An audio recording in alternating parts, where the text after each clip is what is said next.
When my skull hit the mahogany floor of my office, my first thought was about the corporate merger I had just closed. By the time I woke up in the emergency room, my priority shifted to the blood soaking through my hospital gown. The doctors called my parents 12 times. Nobody picked up the phone, but they had enough cell service to post a picture from a luxury resort in Napa Valley toasting to a day without my drama. They thought they were abandoning a law school dropout who had failed at life. They did not know they had just declared war on a private equity chief executive who specialized in hostile takeovers. And they certainly did not know that my next acquisition was going to be their entire lives. The fluorescent lights of Grady Memorial Hospital hummed a relentless, sterile tune. My head throbbed with a vicious rhythm that echoed the heart monitor beside my narrow bed. I tasted copper and stale air. A young nurse with tired eyes stood at the foot of my bed, holding a clipboard like it was a shield. She looked at me with that specific brand of pity reserved for the truly abandoned. "Miss Zoya," she said, her voice soft but strained.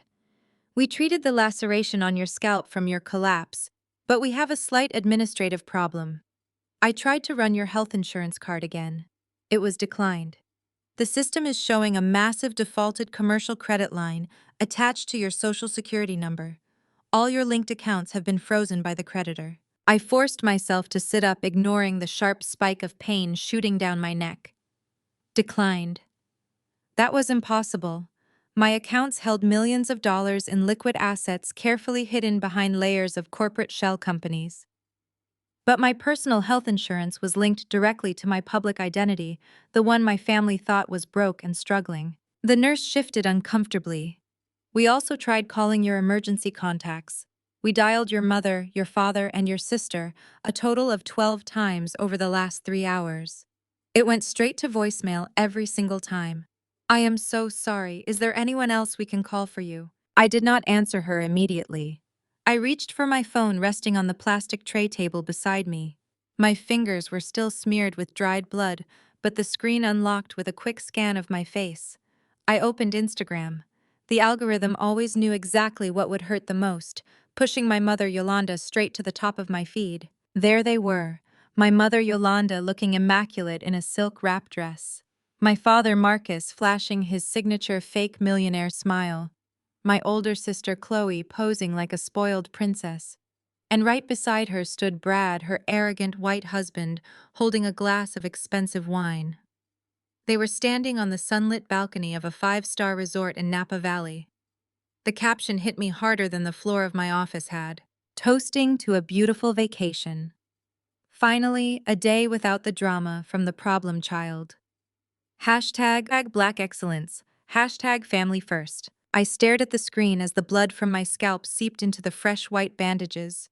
They were drinking wine in California while I was bleeding on a hospital bed in Atlanta. I had spent years letting them treat me like an embarrassment because I dropped out of law school. I let them maintain their perfect upper-class facade at my megachurch while they hid me away. But this was a new level of betrayal. I looked up at the nurse.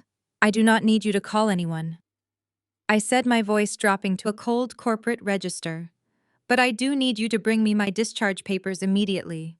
"Miss Zoya, you have a concussion," she protested. "You cannot leave against medical advice." I pulled the intravenous needle out of my arm and pressed a cotton swab to the bleeding vein. "Watch me." While the nurse scrambled to find a doctor, I dialed the direct line to my private wealth manager. He answered on the first ring. I bypassed the pleasantries completely. "Explain to me why my public accounts are frozen and what commercial credit line the hospital is talking about," I demanded. There was a frantic clicking of keys on the other end of the line. "Zoya, I was just about to call you. A $250,000 business loan was defaulted on this morning.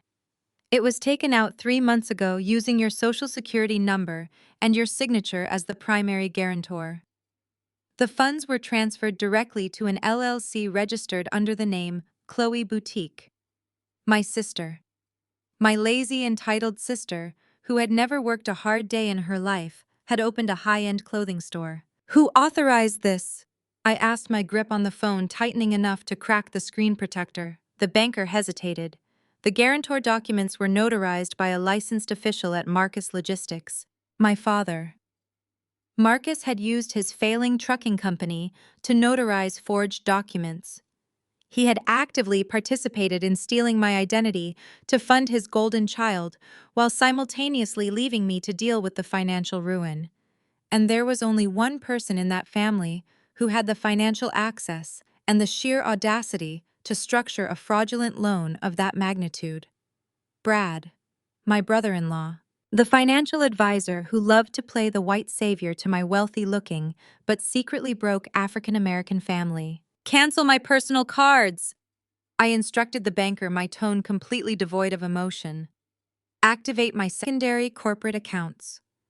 Transfer $50,000 to my checking immediately, and notify my legal team to begin a full audit of every single asset attached to my family name. We are going hunting. I signed the discharge papers against the frantic warnings of the emergency room doctor. I walked out of the hospital in my blood-stained blouse and hailed a black car service. I gave the driver the address to my townhouse in Buckhead. It was a stunning 3-story brick property in one of Atlanta's most exclusive neighborhoods. I had purchased it with my first major acquisition bonus years ago. But because I was young and desperate for my father to finally be proud of me, I had allowed Marcus to convince me to put his name on the deed as a joint owner. He claimed it was a smart real estate strategy for a law school dropout. It was the biggest mistake of my life, but it was a mistake I was about to rectify. The rain started pouring as the car pulled up to the curb. I stepped out of the vehicle, ignoring the cold drops soaking into my bandages. I walked up the manicured pathway and inserted my key into the heavy oak front door. It did not turn. I jiggled the handle. The lock mechanism had been entirely replaced. Before I could knock, the door swung open. Brad stood in the doorway, blocking the entrance. He was wearing casual khakis and a polo shirt, the uniform of a man who thought he owned the world. In his hand, he held a crystal glass filled with red wine. I instantly recognized the bottle on the counter behind him. It was a rare vintage I had purchased at an auction in Paris. "Well, look who finally decided to show up," Brad said, a smug grin spreading across his face. He leaned against the doorframe, looking me up and down with absolute disgust, taking in my bloodied clothes and pale face. "Why does my key not work, Brad?" I asked, keeping my voice dangerously calm. "And why are you drinking my wine?" "Your wine," he chuckled, taking a slow sip. "You really are delusional, Zoya. Yolanda and Marcus warned me you were having another one of your mental episodes. That is why they asked me to step in and handle the adult business." "Handle what business?" I asked. He swirled the wine in his glass. "Your parents realized you were drowning in debt. You have been making terrible choices, dropping out of school, bringing shame to their reputation at the church." So Marcus did the responsible thing. He used his joint ownership of this property to transfer the full deed to Chloe and me. "We are going to flip this place to cover the massive debts you owe the family for raising you." I stared at him. The audacity was breathtaking. They had stolen my identity, taken out a fraudulent loan, ruined my public credit, and then used that fabricated financial ruin as an excuse to steal my house. "You forged my signature on a $250,000 commercial loan for Chloe," I stated, laying the cards on the table.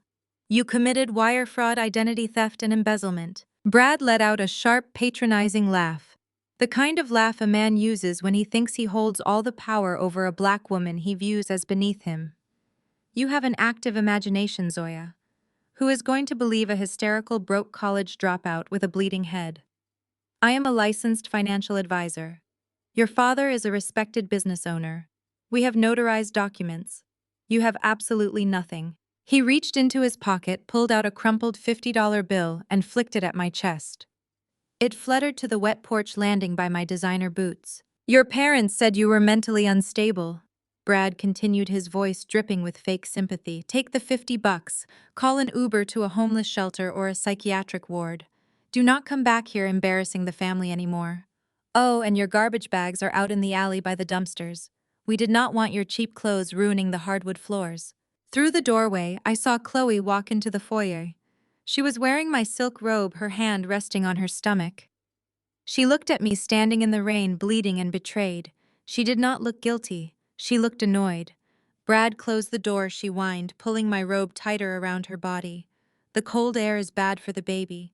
And tell her to stop bleeding on our porch. It is disgusting. Brad smiled at me one last time. You heard the lady, he said.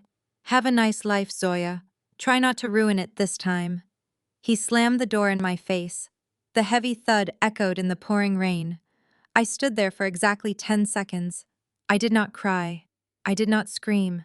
I did not pound my fists against the wood begging for them to let me in. The girl who desperately wanted her family approval died right there on that wet concrete. I looked down at the $50 bill plastered to the ground by the rain. I stepped on it, leaving a muddy footprint right across the center. I turned around and walked back down the driveway toward the waiting black car. My phone vibrated in my pocket. It was a message from my lawyer, Malik. He was the only person in Atlanta who knew the true extent of my wealth. He knew about the private equity firm. He knew about the offshore accounts. He knew that the quiet law school dropout was actually a financial predator who devoured failing corporations for breakfast. I answered the call as I slid into the leather seat of the car. The rain beat against the tinted windows, sealing me inside my own private war room. Zoya, Malik said, his voice sharp and professional. I saw the bank alerts. Your public credit is completely tanked. They really threw you to the wolves. Do you want me to file a police report for the identity theft? We can have Brad arrested by tonight for the fraud. I wiped a drop of rain and blood from my forehead. A cold, calculating smile spread across my face. No, I said, my voice steady and completely unbothered. Sending Brad to jail right now is too easy. If we call the police, my parents will just play the victim card at their megachurch. They will say I am a vindictive daughter trying to destroy my sister's marriage. I want to take everything from them first. What is the play? Malik asked. I leaned back against the headrest, staring at the glowing skyline of Atlanta. Initiate Operation Iron Hand. I want a full forensic audit of every business, every asset, and every bank account tied to my father, Marcus, and my brother-in-law, Brad. Buy up Marcus' failing logistics company debt from his creditors. Find out who holds the lease to Chloe New Boutique and acquire that building by any means necessary. Malik chuckled softly on the other end of the line. You are going to buy their debts. I am going to become their supreme creditor. I corrected him. They stole $250,000 and a townhouse from me because they thought I was weak. I am going to buy their entire reality, and then I am going to evict them from it. Tell the driver to take me to the penthouse. We have work to do. The car pulled away from the curb, leaving the stolen townhouse behind in the rain. They thought they had finally achieved a day without drama. They had no idea that the real drama had just begun, and I was writing the script. The Maybach rolled through the storm, leaving the brick townhouse behind. I pressed a clean towel to my forehead. The bleeding had finally stopped, but the dull ache remained. It was a physical reminder of my family and their endless betrayals. I leaned my head back against the leather seat. I was not angry anymore. Anger was an unpredictable emotion that clouded judgment. I felt nothing but a terrifying, calculating calm. My driver navigated the slick Atlanta streets with practiced efficiency. We bypassed the pretentious suburban neighborhoods where my parents desperately clung to their fake wealth. We headed straight for the heart of the city. My destination was a sleek glass tower that pierced the night sky. It was a building reserved for the true elite. There were no fake millionaires here, only old money and corporate sharks. And I was the biggest shark in the tank. The car pulled into the underground private garage. Armed security guards recognized the vehicle and nodded respectfully. They did not ask questions about my blood-stained clothes. In my world, money bought absolute silence and total compliance. I stepped onto the private elevator and scanned my fingerprint. The doors closed and the elevator shot up to the top floor. My penthouse occupied the entire top level. It was a sprawling fortress of floor-to-ceiling windows, Italian marble and brushed steel. The moment I walked through the door, my secure internal network automatically brought the screens to life. Wall-to-wall monitors illuminated the dark room with stock tickers, property portfolios, and global market acquisitions. I tossed my ruined designer coat onto a chair and walked straight to the kitchen island. I poured myself a glass of water and swallowed 2 pain pills. Then I opened my secure laptop. Malik was already waiting in a secure virtual meeting room. His face appeared on the largest screen. He was sitting in his own high-rise office surrounded by physical files and legal briefs. He did not look at my bandages. He only looked at the numbers. "Zoya, tell me exactly how deep you want me to cut," Malik asked. "I want the bone," I replied. "I want every single financial transaction tied to Marcus, Yolanda, Chloe, and Brad. I want to know where they buy their groceries and who finances their cars. I want to see the rot beneath their fake excellence." Malik smiled, a cold, sharp smile that meant someone was about to lose everything. He began typing rapidly. "Let us start with Marcus," he said. "Your father has been projecting the image of a successful logistics mogul for 20 years. But his trucking company has been bleeding money for the last 5. He lost his 3 biggest shipping contracts last year because he refused to upgrade his fleet. He thought his country club connections would save him. They did not. Pull up his liabilities," I ordered. The screen shifted to a complex web of red numbers. "Marcus has taken out predatory loans to keep the business afloat," Malik explained. "He is currently defaulting on a $4 million commercial loan. The creditors are circling. He has been leveraging personal assets to make the minimum interest payments. That is why he needed to steal your townhouse. He needed collateral to buy himself another 3 months of pretending he is still a millionaire." I stared at the numbers. My father was willing to leave me homeless and destroy my credit just to keep playing big shot at his megachurch. He sacrificed his own flesh and blood to protect his fragile ego. It was pathetic. "What about Brad?" I asked. "My beloved white brother-in-law who thinks he is the savior of our family." Malik laughed, but it sounded like grinding glass. "Brad is a fascinating case of white mediocrity wrapped in unearned confidence. He parades around Atlanta calling himself a senior wealth manager. He uses his marriage to Chloe to gain access to affluent African-American clients at your mother megachurch. He tells them he knows how to handle money better than they do." And the reality, I pressed. "The reality is that Brad is drowning," Malik stated, pulling up a new set of documents. "He has terrible personal credit. He has a massive gambling addiction. He spends his weekends losing thousands on illegal sports betting.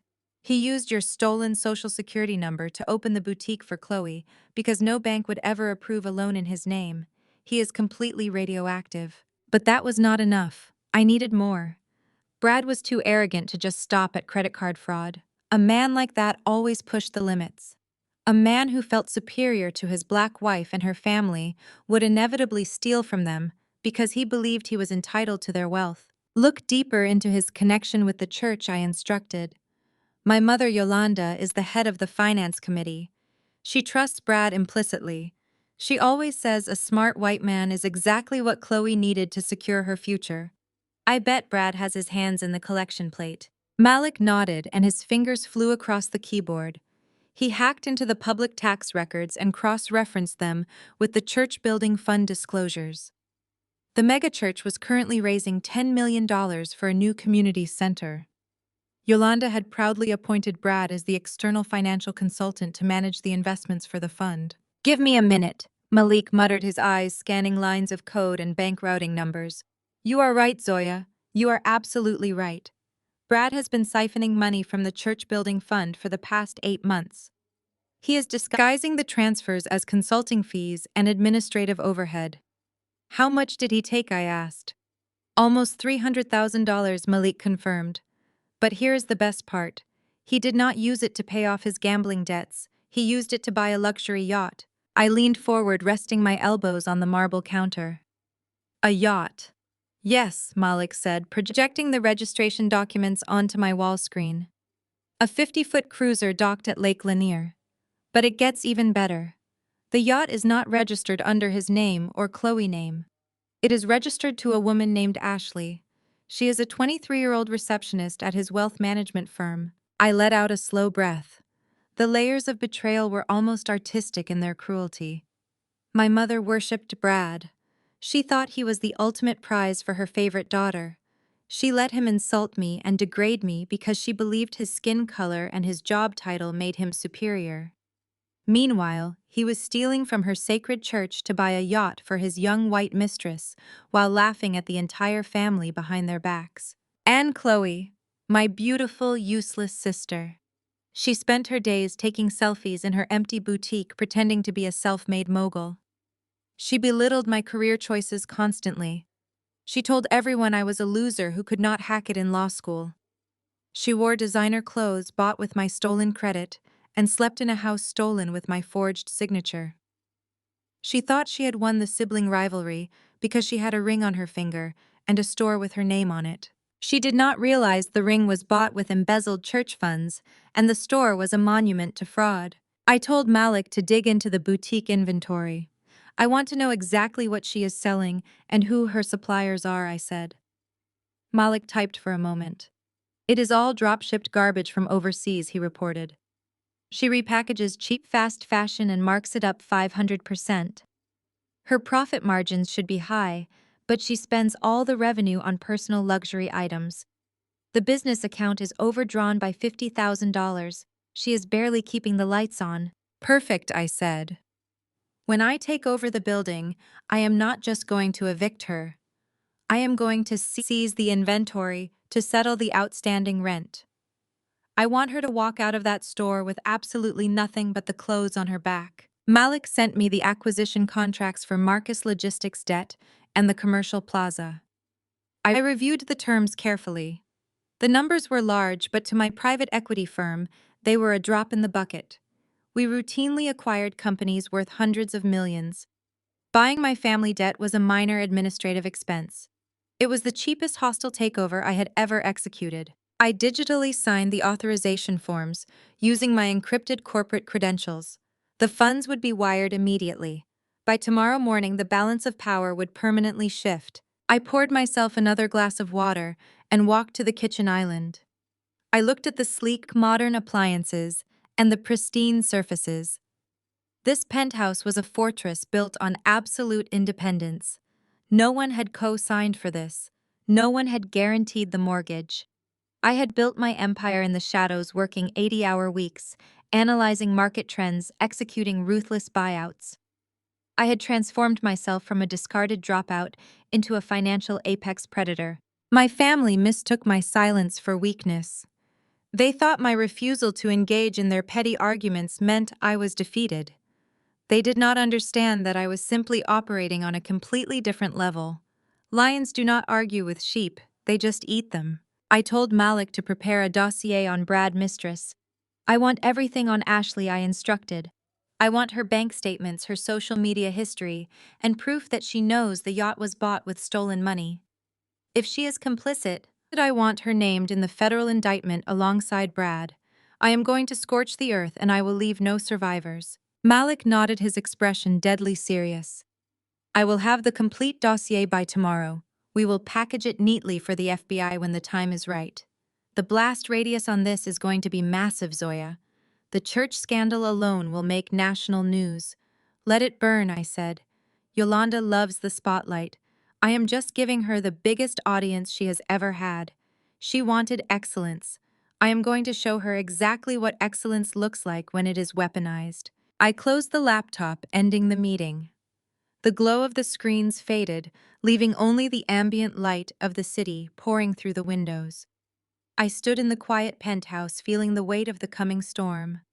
I was no longer the wounded daughter seeking validation. I was the architect of their destruction. The trap was set. The bait was taken. All that was left was to spring the jaws shut. I walked into my expansive master bathroom and turned on the rainfall shower.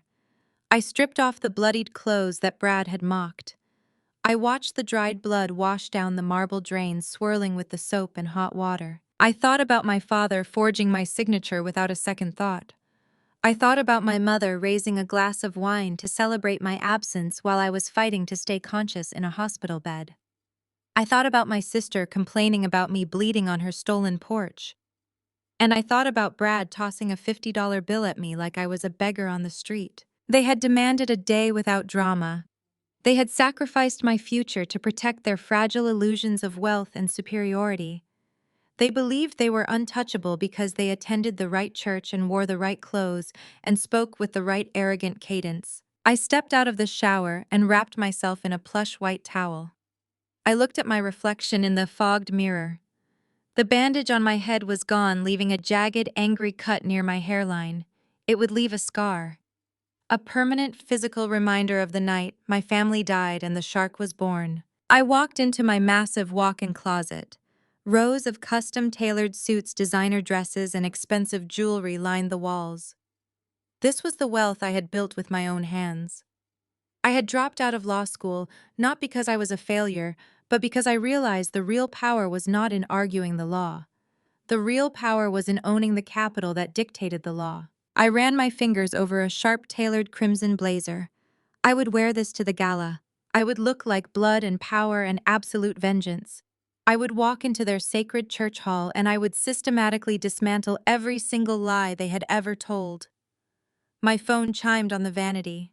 It was a calendar notification. 4 days until Chloe Boutique Anniversary Gala. 4 days until the empire collapsed.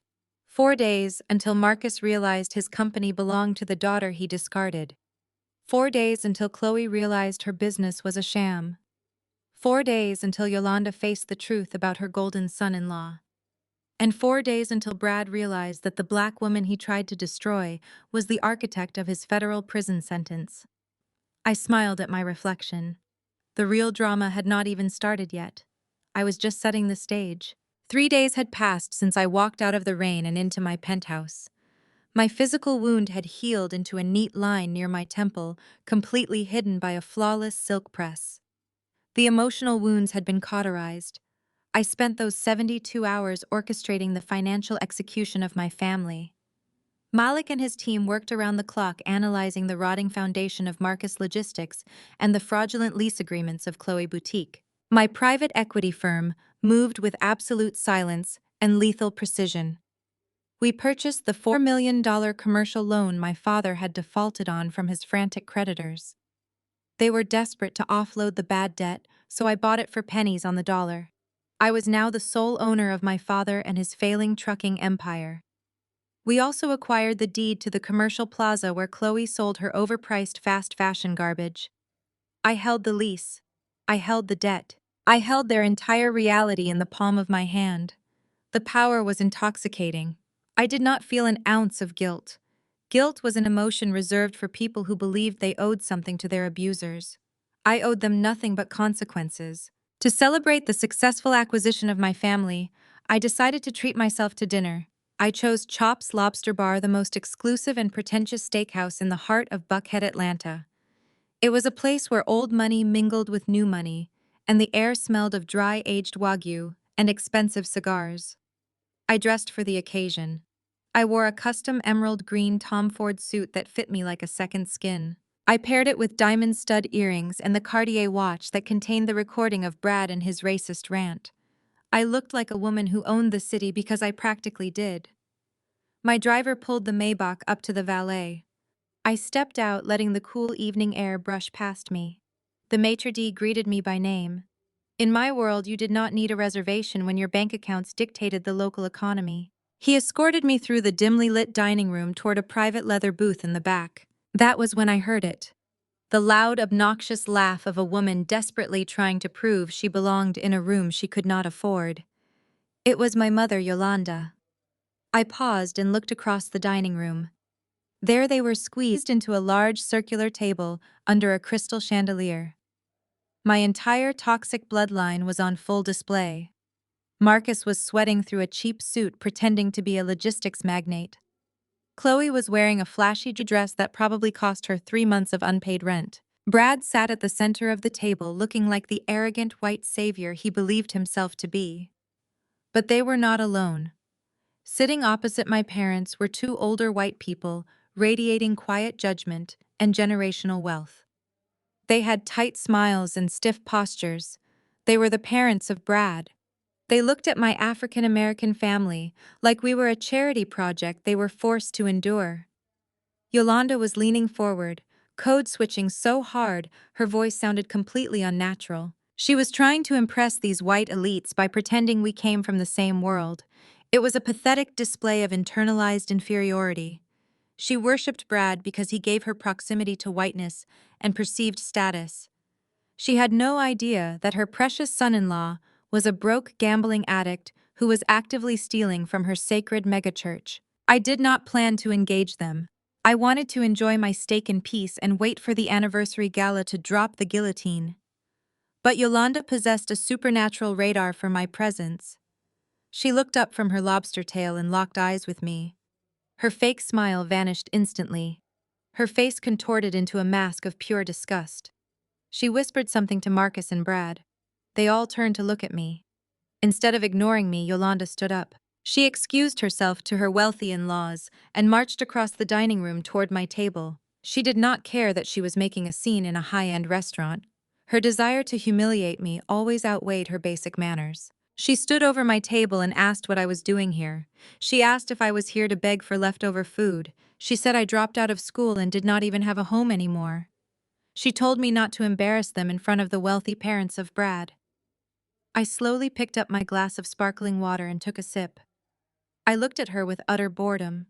I told her I was having dinner. I suggested she go back to her table before her in-laws realized she was completely out of her depth. My lack of reaction infuriated her. Brad saw Yolanda struggling and decided to play the hero. He stood up from the table, leaving his parents behind, and swaggered over to our booth. He reeked of cheap cologne and bad investments. He wanted to show off his dominance in front of his wealthy white parents and his subservient black in-laws. He flagged down their waiter and grabbed the black leather bill folder from his tray. He tossed it onto my table right next to my water glass. Brad smirked and said the failing sister-in-law should pay for their dinner tonight. He said I needed to learn some financial responsibility. He suggested that paying a $3,500 bill would teach me how the real world works. I looked at the leather folder and then up at Brad. He was so confident in his delusion. He thought I was still the broken girl bleeding on the porch. He thought he held all the power. I smiled. It was a slow, terrifying smile. I looked at the waiter who was shifting uncomfortably. I said I thought Brad should pay. I pointed out that he was the senior wealth manager after all. I said he makes so much money helping the church that he should have no problem covering his own lobster. Brad puffed out his chest. He pulled a heavy platinum credit card from his wallet and handed it to the waiter. He told me to watch and learn. The waiter walked over to the terminal near the bar. I counted the seconds in my head. Malik had executed the freeze orders exactly 2 hours ago. The federal investigation flags had been placed on every single account associated with the Social Security number of Brad. The waiter returned 3 minutes later. He looked extremely apologetic. He whispered, trying to be discreet, that the card was declined. The face of Brad turned bright red. He snatched the card back. He demanded the waiter run it again, claiming there must be a mistake. The waiter shook his head. He said he tried twice and the system stated the account was frozen. The hands of Brad started to shake. He pulled out a second card, then a third. He handed them to the waiter. The waiter went back to the terminal and returned even faster. He apologized again. He said all the accounts were showing as restricted by the issuing banks. The parents of Brad were watching from across the room. His father looked confused and embarrassed. Marcus and Chloe were staring at Brad in shock. The arrogant white savior was suddenly standing in the middle of an expensive restaurant, unable to buy a meal. Sweat began to pour down his forehead, staining the collar of his polo shirt. He looked at me, panicking. He did not understand what was happening. I opened my designer clutch.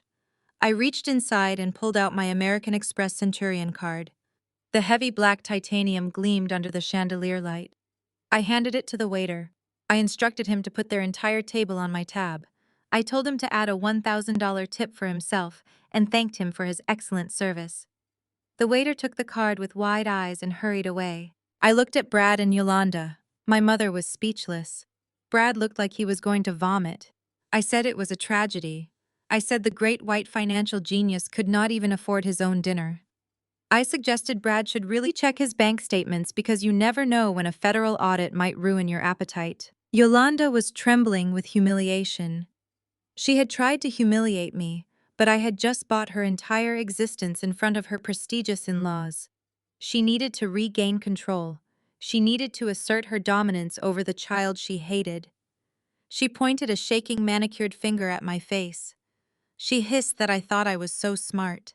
She said I thought flashing a stolen credit card made me better than them. She announced that this weekend was the fifth anniversary of the boutique Chloe owned. She said they were hosting a massive gala at the megachurch VIP hall. She bragged that the mayor would be there and the entire city elite would be there. She mandated that everyone must attend. She paused and said everyone except me. She called me a failure and said I was banned from their family events forever. I picked up my wine glass and took a slow, deliberate sip. I looked at my mother and her thieving son-in-law. I let a cold, dark smile spread across my face. I told her I would definitely be there, as the guest of honor. I walked out of the restaurant, leaving them sitting in their own humiliation. The valet brought my car around immediately. I slid into the back seat and told my driver to take the scenic route back to the penthouse. I needed time to process the absolute perfection of what had just happened. The city lights of Atlanta blurred past the tinted windows of the Maybach. I leaned against the soft leather and allowed myself to feel the satisfaction of the evening. For years, they had treated me like a worthless burden. Tonight, I had purchased their silence with a single swipe of a black titanium card. My phone vibrated in my pocket. It was a secure message from Malik. He reported that the bank algorithms were flagging multiple desperate attempts from Brad to transfer funds from his offshore accounts. Every single attempt was blocked by the federal freeze we had initiated. Brad was a rat caught in a trap, and he was starting to chew off his own legs to escape. The next morning, I decided to visit my old decoy office one last time. It was a small, cramped space in a less desirable part of the city. I had rented it years ago when I first dropped out of law school. The building smelled of stale coffee and cheap industrial floor cleaner. The fluorescent lights buzzed overhead with a headache-inducing rhythm. I kept this terrible office to maintain the illusion that I was a struggling entrepreneur, making just enough money to survive. My family had visited it exactly once. Yolanda had spent the entire hour pointing out the cheap carpets and the water stains on the ceiling. She used this office as proof that my life was a miserable failure. I went there today to shred the last remaining physical documents attached to my old fake life. I wore a simple beige trench coat and flat shoes, playing the part of the defeated sister. I wanted to close this chapter of my life completely. I wanted to leave the victim mentality in this cheap room and never look back. I was feeding old fake tax returns into the paper shredder when the heavy glass door of the office swung open. It hit the wall with a loud, violent crash that echoed down the empty hallway. I turned around and saw Brad. He looked absolutely deranged. His pastel yellow polo shirt was heavily wrinkled and stained with dark patches of sweat. His face was blotchy and red and his eyes were bloodshot. He looked like a man who had not slept in days because he had not. He locked the door behind him and marched across the cheap carpet toward my desk. He demanded to know what I had done to his financial accounts. He stated his bankers were refusing to speak to him, and his credit cards were being declined at basic gas stations. He was completely losing his mind. He paced back and forth, breathing heavily like a cornered animal. I looked at him with absolute indifference. I stood behind my desk and watched him unravel. I told him I had no idea what he was talking about. I reminded him that I was just a failing college dropout who could barely afford her own rent. I said a senior wealth manager like him should know better than to ask a poor black woman for financial advice. My calm demeanor pushed him completely over the edge. He could not handle the fact that I was not cowering in fear. I was used to my family bowing down to his every word. Brad lunged forward and grabbed me by the shoulders. He shoved me hard against the cheap drywall. The impact rattled the framed pictures hanging behind me. I did not flinch. I did not scream for help. I did not try to push him away. I simply raised my left wrist and subtly tapped the face of my Cartier smartwatch. The hidden microphone activated instantly, saving an encrypted audio file directly to my secure cloud server. I looked up at Brad. He had invaded my personal space, reeking of stale alcohol and pure desperation. He pressed his forearm against my collarbone, trying to intimidate me with his physical size. He thought physical violence would make me submit to his will. He was profoundly mistaken. He leaned in close and unleashed the toxic racism he had been hiding behind his fake liberal smile for years. He told me my family was a pathetic joke. He said black people only know how to destroy wealth and rely on government handouts. He spat the words at me like venom.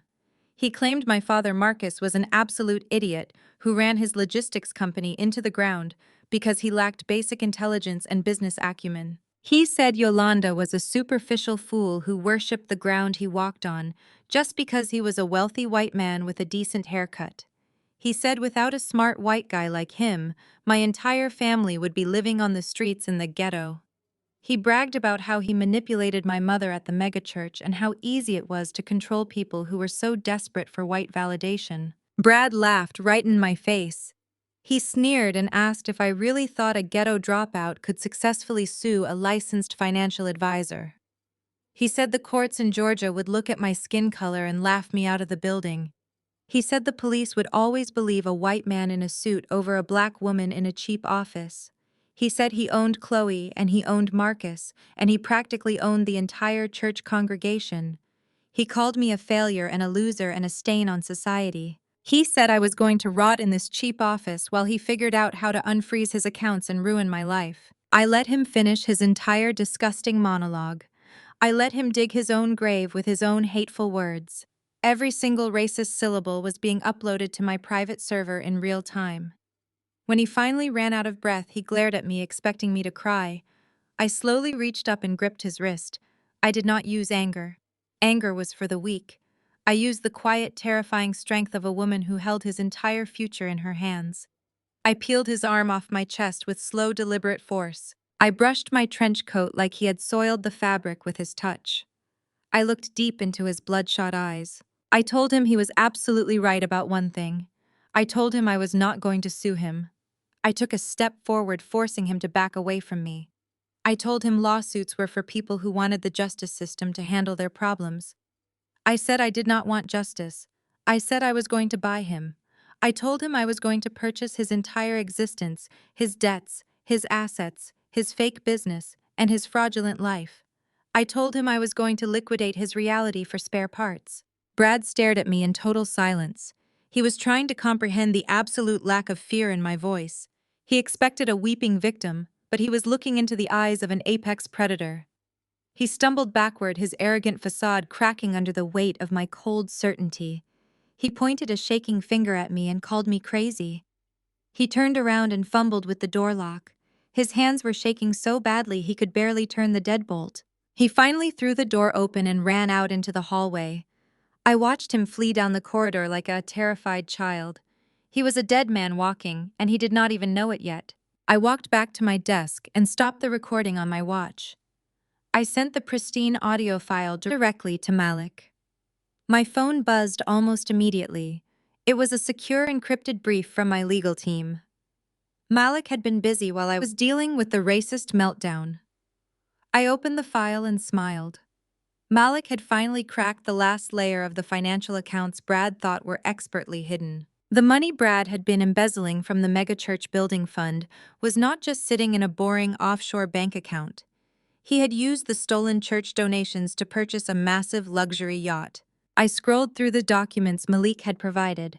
The yacht was a 50-foot cruiser docked at Lake Lanier.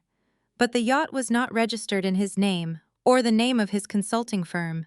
It was registered under the name of Ashley. Ashley was his secret 23-year-old mistress.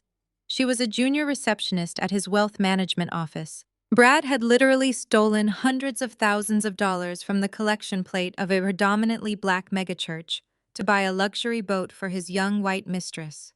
He had used the faith and the donations of my mother and her congregation to fund his illicit affairs. The sheer audacity of the crime was breathtaking. Yolanda had trusted this man with the financial future of her sacred institution. Chloe had married him thinking he was her ticket to permanent high society and endless wealth. Marcus had forged my signature to protect a business loan because he believed Brad was a financial genius who could save his failing trucking company. They had all sold their souls and betrayed their own blood to impress a racist thief. I was laughing at them while funding his infidelity with their hard-earned money. He hated them and they worshipped him. I downloaded the yacht registration papers, the bank transfer logs, and the photos of Ashley posing in a bikini on the deck of the stolen boat. I compiled everything into a single devastating presentation file. I added the audio recording of his racist rant to the final slide. The fifth anniversary gala for Chloe and her fake boutique was only 2 days away. It was going to be held in the main VIP hall of the megachurch. The mayor was going to be there. The local politicians were going to be there. Every single elite member of the congregation would be dressed in their Sunday best, ready to celebrate my toxic family and their fake success. I closed my laptop and packed it into my leather bag. I looked around the cheap decoy office for the very last time. I turned off the buzzing fluorescent lights and walked out the door, locking it behind me. The stage was perfectly set. The trap was fully loaded. My family wanted to ban me from their prestigious event. They wanted to pretend I did not exist. I was going to give them a night they would never forget. The upcoming gala was not going to be a celebration of Black excellence. It was going to be an absolute bloodbath. The morning of the gala arrived with a thick, humid heat that settled over the sprawling city of Atlanta. I woke up in the master bedroom of my penthouse feeling completely rested and utterly dangerous. I spent the early hours of the morning reviewing the final legal binders Malik had prepared for me. The documents were absolutely flawless. Every commercial deed, every bank transfer record, and every foreclosure notice was printed on heavy, crisp, watermarked paper. I stacked the folders neatly on my kitchen island, running my fingers over the smooth edges. They were the financial weapons of mass destruction I was going to deploy tonight. I scheduled my glam team to arrive at noon because I wanted to look exactly like the apex predator I had become. They washed and styled my hair into a sleek, straight lob that fell perfectly past my shoulders, framing my face like a dark halo. My makeup artist created a sharp, flawless look with contoured cheekbones and dark red lips that perfectly matched the suit I had chosen for the occasion. I walked into my expansive closet and pulled out the custom crimson blazer and matching tailored trousers. I slipped into the suit and paired it with 6-inch black Christian Louboutin stilettos that made me tower over most men. I looked at myself in the floor-to-ceiling mirror. Women usually wore black when they attended a funeral to show respect for the dead. I chose to wear the color of blood because I wanted my family to see me coming from across the massive room. I wanted them to know that the daughter they discarded had finally returned to collect all her debts. Malik arrived at the penthouse exactly an hour before we were scheduled to depart. He was wearing a sharp charcoal suit and carrying a sleek black leather briefcase that contained the hard copies of our hostile takeover.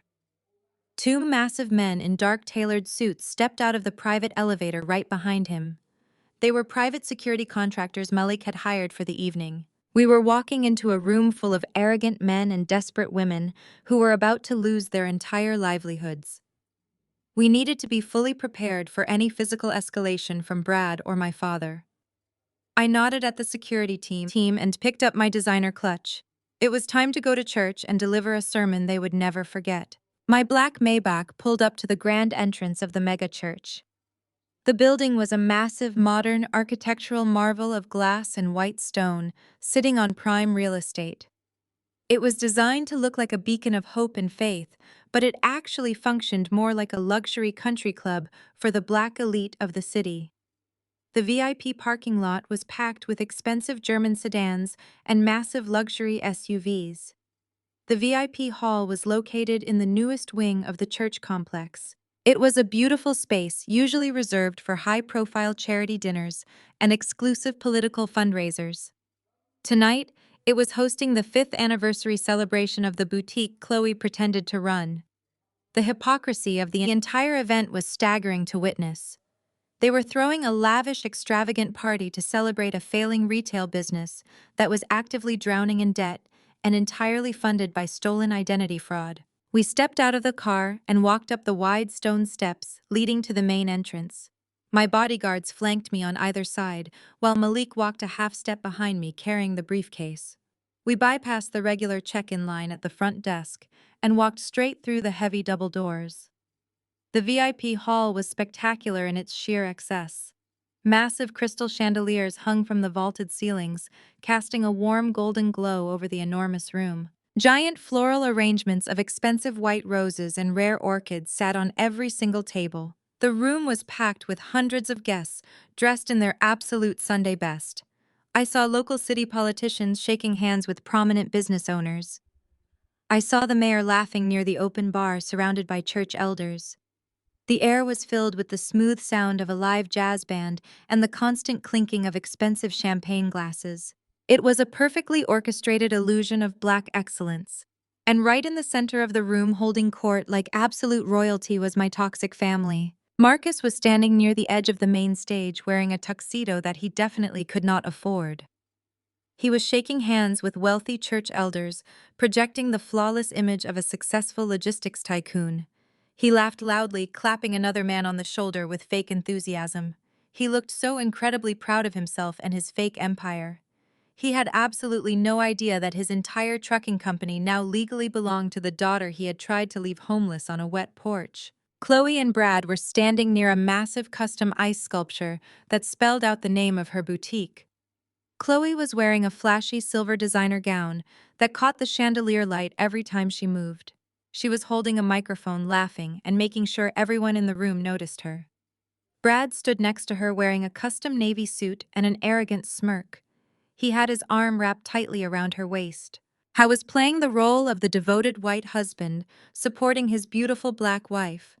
He smiled at the guests passing by, hiding the fact that his bank accounts were frozen by federal investigators, and his secret mistress was waiting for him on a stolen yacht. Yolanda was working the room with terrifying efficiency. She glided from group to group, making sure everyone knew she was the proud mother of the guest of honor. She wore a bright purple evening gown and heavy diamond jewelry that sparkled under the lights. She hugged the local politicians and kissed the cheeks of the church board members. She was completely in her element. She loved the unyielding power and the prestige of being a top-tier member of the megachurch hierarchy. This massive hall was her kingdom, and her word was absolute law. She felt completely untouchable here among her wealthy friends and her powerful political connections. She genuinely thought she had successfully banished me to the shadows forever. I stepped further into the grand hall. The bright crimson of my suit cut through the sea of dark tuxedos and muted evening gowns like a razor blade. The people closest to the entrance turned to look at me. The loud conversations slowly died down as my security detail cleared a wide path through the dense crowd. I walked with slow, deliberate steps. The sharp sound of my heels clicked rhythmically against the polished marble floor, echoing in the sudden quiet. People began to whisper to each other. They recognized me as the dropout daughter, but they did not recognize the immense power radiating from me tonight. I was not supposed to be here ruining their aesthetic. I was the dark family secret they had tried to bury deep underground. Yolanda was standing near the front of the stage when she finally noticed the dramatic shift in the room. She turned her head and saw me walking directly toward her. The smug, satisfied smile vanished from her face in an instant. Her eyes went wide with pure, unfiltered rage. She could not believe I had the absolute audacity to show my face in her sacred territory. She dropped her expensive champagne glass on a cocktail table and marched aggressively in my direction. She did not care who was watching her or what the politicians would think. Her desperate need to control me overpowered her need to maintain her perfect public image. She stopped a few feet away from me, her chest heaving with uncontrollable anger. She pointed a trembling manicured finger directly at my face. She demanded to know what I was doing in this holy place. She told me I was a complete stain on this family and a walking embarrassment. She screamed that I was ruining the most important night of her life and ordered me to get out before she had me physically thrown into the street like garbage. Two large men wearing official church security badges hurried over, drawn by Yolanda screaming at the top of her lungs. They approached my bodyguards looking uncertain and nervous. My security team simply crossed their massive arms and stared them down without blinking. The church guards froze, completely intimidated by the professional muscle standing in front of me. I did not even look at Yolanda. I acted like she was completely invisible to me. I brushed past her outstretched arm and kept walking steadily toward the stage. Yolanda gasped in absolute shock. She reached out and tried to grab my shoulder, but Malik stepped smoothly between us, blocking her path with his briefcase. I walked straight up to the head pastor. He was a tall, imposing man in a tailored suit standing near the podium, preparing to give his religious blessing to the event. He looked at me with deep confusion and mild annoyance. He had known me since I was a child, but he had always listened to Yolanda and her false narrative about my mental instability. He opened his mouth to ask me to step away from the stage and leave the premises. I did not let him speak a single word. I leaned in close until my lips were right next to his ear. I did not raise my voice at all. I spoke in a quiet, terrifying whisper that only he could hear. I told him the exact dollar amount that was currently missing from the church building fund, down to the very last cent. I recited the secret bank routing numbers and the registration details of the luxury yacht docked at Lake Lanier. I told him his highly trusted financial advisor Brad was actively bleeding his entire congregation dry to fund an affair with a 23-year-old receptionist. The head pastor stepped back as if I had physically struck him in the chest. All the color drained from his face, leaving him looking pale and sickly. He looked absolutely terrified. The pastor stared at me, his eyes darting frantically toward Brad, who was watching us from across the room with a look of growing panic. The pastor raised a shaking hand and waved off the church security guards who were still hovering nearby waiting for a command. He realized instantly that I held the keys to a massive federal scandal that could completely destroy his entire ministry and send him to prison for negligence. I smiled at him and turned away, walking toward the short staircase leading up to the main stage. I walked up the carpeted steps, feeling the eyes of 500 prominent people burning into my back. The master of ceremonies was standing at the podium holding the main microphone, looking completely lost. He looked down at the pastor for guidance, but the pastor was too paralyzed by fear to intervene or stop me. I reached out and gently pulled the microphone from the hands of the confused host. I stepped to the very center of the stage and looked out over the massive crowd. I raised my hand, and the jazz band abruptly stopped playing their instruments. The entire hall fell into a dead, suffocating silence. Yolanda was staring at me, looking like she was about to faint from the sheer humiliation. Marcus had dropped his fake millionaire smile and looked furious. Chloe looked confused and highly annoyed that someone else was on her stage. Brad looked absolutely horrified because he knew I was wearing the Cartier watch. I held the microphone close to my mouth, letting my voice project through the massive speakers. I said, "Excuse me, everyone." I said, "Before we continue to celebrate this fake success, I have an announcement to make." I looked directly at Chloe and Brad. I said, "As the new legal owner of the commercial plaza where this boutique is located, I have an eviction notice to read." The massive LED screens behind the main stage usually displayed verses of Holy Scripture or perfectly edited promotional videos of my parents doing charity work for the local community. Tonight, those massive screens were under my absolute and complete control. I gave a subtle, sharp nod to Malik, who was standing perfectly still near the audio-visual control booth at the very back of the expansive hall. He plugged a decrypted black flash drive directly into the main church system, bypassing their basic security protocols in a matter of mere seconds. The bright, colorful graphics celebrating the 5th anniversary of the boutique instantly vanished from the walls.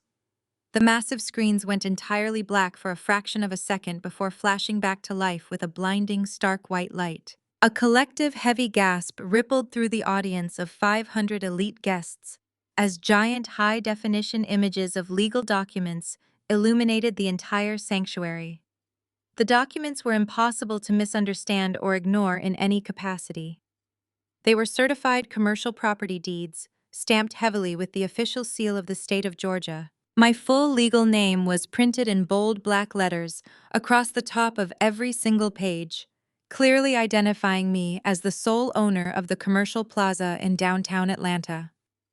Right next to the property deeds was a formal official notice of eviction. The legal document was blown up to massive proportions so that even the people sitting in the very last row could read the devastating financial details. The enormous room became so incredibly quiet. You could hear the subtle rhythmic hum of the air conditioning vents overhead. The guests stared at the bright screens, trying to process the brutal financial execution happening right in front of their eyes. Chloe stood completely frozen next to her melting custom ice sculpture. The smug, arrogant smile she had worn all evening long completely collapsed into an expression of pure, unfiltered horror. She looked at the towering bright screens, and then she looked at me standing elevated on the stage in my tailored crimson suit. Her shallow brain was struggling to accept the terrifying reality that the sister she had bullied and belittled for years now owned the very ground she stood on. The fake retail empire she had built to impress her friends was crumbling under the bright church lights, and she was absolutely powerless to stop the destruction. Chloe finally snapped out of her paralyzed state of shock. She dropped her expensive crystal champagne flute onto the polished marble floor. The fragile glass shattered into 100 jagged pieces, but nobody in the room even looked down at the mess. She pointed a trembling manicured finger at the massive glowing screens and started screaming at the top of her lungs. She yelled that I was a filthy liar and a toxic, jealous manipulator. She told the entire stunned congregation that I had forged those legal documents just to ruin her special night out of pure malicious jealousy, that the boutique belonged to her, and that she had built it from the ground up with her own blood, sweat, and tears. Her voice echoed off the high vaulted ceiling, sounding desperate and incredibly shrill. I did not raise my voice or show a single ounce of negative emotion. I held the wireless microphone close to my lips and let the cold, hard facts do all the talking. I told her the boutique was a complete and utter financial disaster from the very beginning. I informed the entire room that she currently owed 6 grueling months of back rent, totaling well over $100,000. The wealthy guests began to whisper furiously among themselves, deeply shocked by the public revelation that the golden child of the megachurch was secretly drowning in massive, insurmountable debt. I did not stop there because I wanted to completely and permanently destroy her false narrative. I looked down at Chloe and told her she did not build anything of value. I stated clearly and slowly that the boutique was opened using a commercial business loan secured solely by my stolen social security number.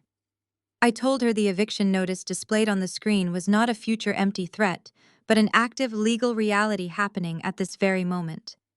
I announced to the silent room that the eviction was effective immediately and that my private asset recovery team was currently deployed at the commercial plaza downtown.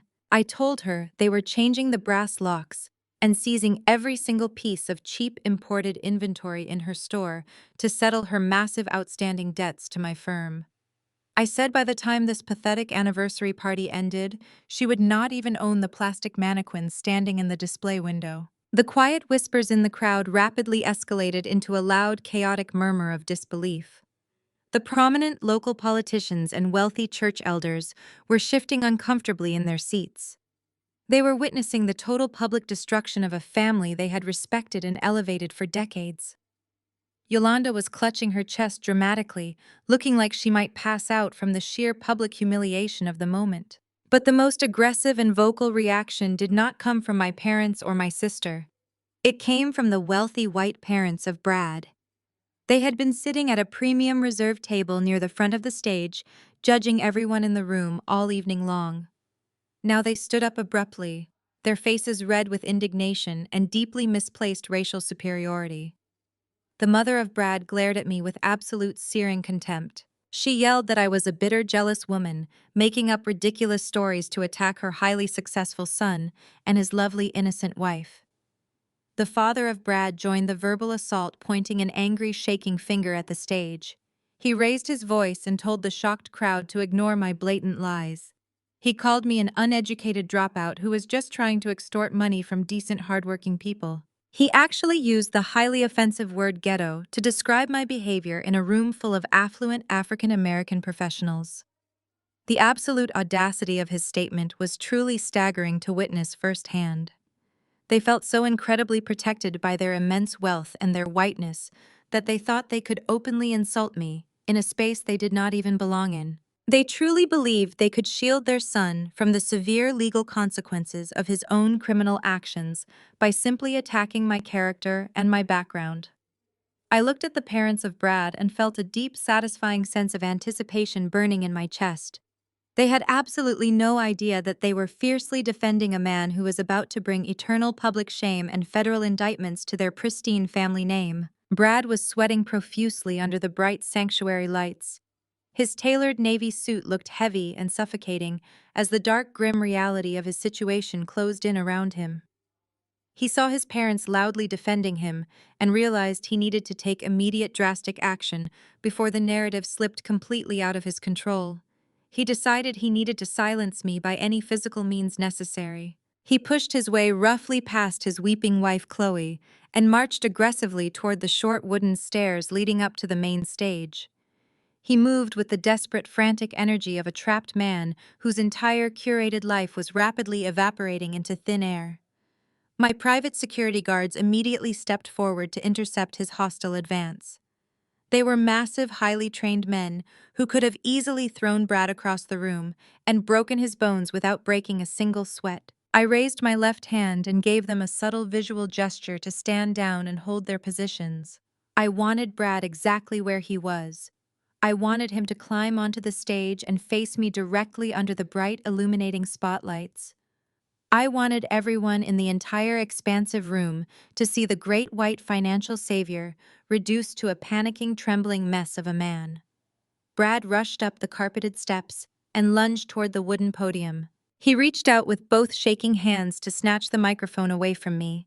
He wanted to cut off my voice and take physical control of the church sound system to save himself. He thought he could use his physical intimidation to stop the massive hemorrhage of his professional and personal reputation.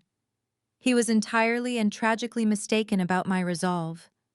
I stepped back smoothly and effortlessly, avoiding his grasping, sweating hands. I kept a tight, steady grip on the microphone and looked him directly in his bloodshot, desperate eyes. I let a cold, arrogant smirk spread slowly across my face. He stood there, breathing heavily, looking at me with pure, unadulterated hatred and absolute paralyzing terror. I held the microphone up and addressed Brad, so the entire massive congregation could hear every single devastating word. I asked my arrogant brother-in-law why he was trying to grab the microphone from me instead of rushing out the front doors to save the boutique his wife loved so much. I suggested that a good supportive husband would be racing downtown to stop my asset recovery team from throwing her cheap inventory into the dirty street. The massive crowd went completely silent, hanging on every single word of our intense public confrontation. Brad glared at me, his jaw clenched so tight I could see the muscles twitching violently under his pale skin. He told me to shut my mouth and give him the microphone right now before he had me arrested for trespassing and public defamation. He was still desperately trying to play the tough, intimidating guy, but his voice was shaking with undeniable fear. I laughed, a slow, chilling sound that echoed ominously through the massive vaulted sanctuary. I told him he was not going to call the police tonight because the police were exactly who he was trying to avoid. I leaned in slightly, closing the physical distance between us, until I could smell the stale alcohol and fear sweat radiating from his body. I asked him if he was ignoring the boutique eviction because he was too busy worrying about the luxury yacht currently docked at Lake Lanier. The color instantly drained from his face, leaving him looking like a sick, terrified ghost. I raised my voice, ensuring my words reached the very back row of the church and pierced the ears of his wealthy parents. I asked him if he was worried about the 50-foot cruiser he had secretly purchased for his 23-year-old mistress. I asked him if he was sweating so much because he knew he had bought that boat using hundreds of thousands of dollars he had actively embezzled from the building fund of this very church. The sheer weight of my accusation hung heavy in the silent room. I watched the realization wash over the faces of the church elders sitting in the front rows. They were the men who had trusted Brad with their sacred donations. They were the men who had praised him as a financial genius while he was quietly bleeding their institution dry. Brad stood frozen, unable to articulate a single lie to defend himself. His white savior complex was completely shattered, exposing the corrupt, desperate thief hiding underneath the expensive tailored suit. He looked frantically toward the exit doors, searching for a way to escape the crushing reality of his own actions. But there was absolutely nowhere left for him to run. The walls of his carefully constructed fraudulent empire were finally collapsing entirely. Brad stood on the stage, his chest heaving as he stared at the massive LED screens. The accusation about the luxury yacht and the embezzled church funds hung in the heavy air of the sanctuary. He looked out at the sea of faces staring back at him. He realized he was rapidly losing his carefully constructed narrative. He decided to do what arrogant men always do when they are cornered by the truth. He played the victim. He turned away from me and faced the massive crowd of elite guests. He raised his hands in a gesture of peaceful surrender, trying to project the image of a wronged innocent man. He told the congregation that this was a terrible misunderstanding. He said I was a deeply disturbed individual who was suffering from a severe mental breakdown. He reminded everyone in the room that he was a licensed financial professional who had dedicated his entire life to helping this specific community build generational wealth. He said it was absolutely tragic that a jealous sister would make up such horrific lies just to ruin a beautiful anniversary celebration. Brad walked over to Chloe and wrapped his arm around her trembling shoulders. He looked down at her with a sickening display of fake affection. He told her not to listen to my toxic delusions. He promised her there was no mistress, and certainly no luxury yacht.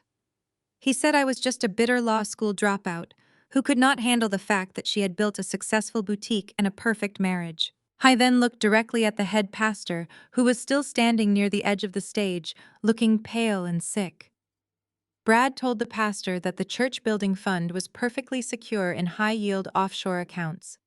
He said my claims of massive embezzlement were nothing but the paranoid ramblings of a woman who had been estranged from her family for years. He begged the church elders to call security and have me removed so they could continue their holy celebration in peace. The wealthy politicians and church members began to murmur among themselves. Some of them looked at me with deep suspicion. Brad was a master manipulator, and he was using his status as a trusted white financial advisor to gaslight an entire room of prominent African American leaders. I did not interrupt his pathetic performance. I stood perfectly still under the bright stage lights and let him weave a massive web of lies. I wanted him to feel completely confident in his deception before I burned his entire world to the ground. I looked at Malik, who was still standing in the audio-visual control booth at the back of the massive hall. I gave him a slow, deliberate nod. Malik immediately bypassed the visual feed and accessed the main surround sound system of the megachurch. I raised my wireless microphone and addressed the confused congregation. I told them they did not have to take my word for anything. I said they did not have to believe the law school dropout who was standing on the stage. I suggested they should listen to the very words of the man they had trusted with their sacred donations. I turned to Brad and told him that he should have checked my wrist before he shoved me against the wall in my decoy office. I lifted my left arm and tapped the face of my heavy Cartier smartwatch. I told the entire room that the great white savior had already confessed his sins to me in private. The massive concert-grade speakers mounted high on the walls of the sanctuary crackled to life. The crystal-clear audio recording of Brad filled the enormous room, echoing off the vaulted ceilings with terrifying volume.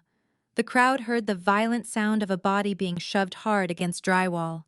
Then the voice of Brad boomed through the church. It was not the polite, respectful tone he used during Sunday service.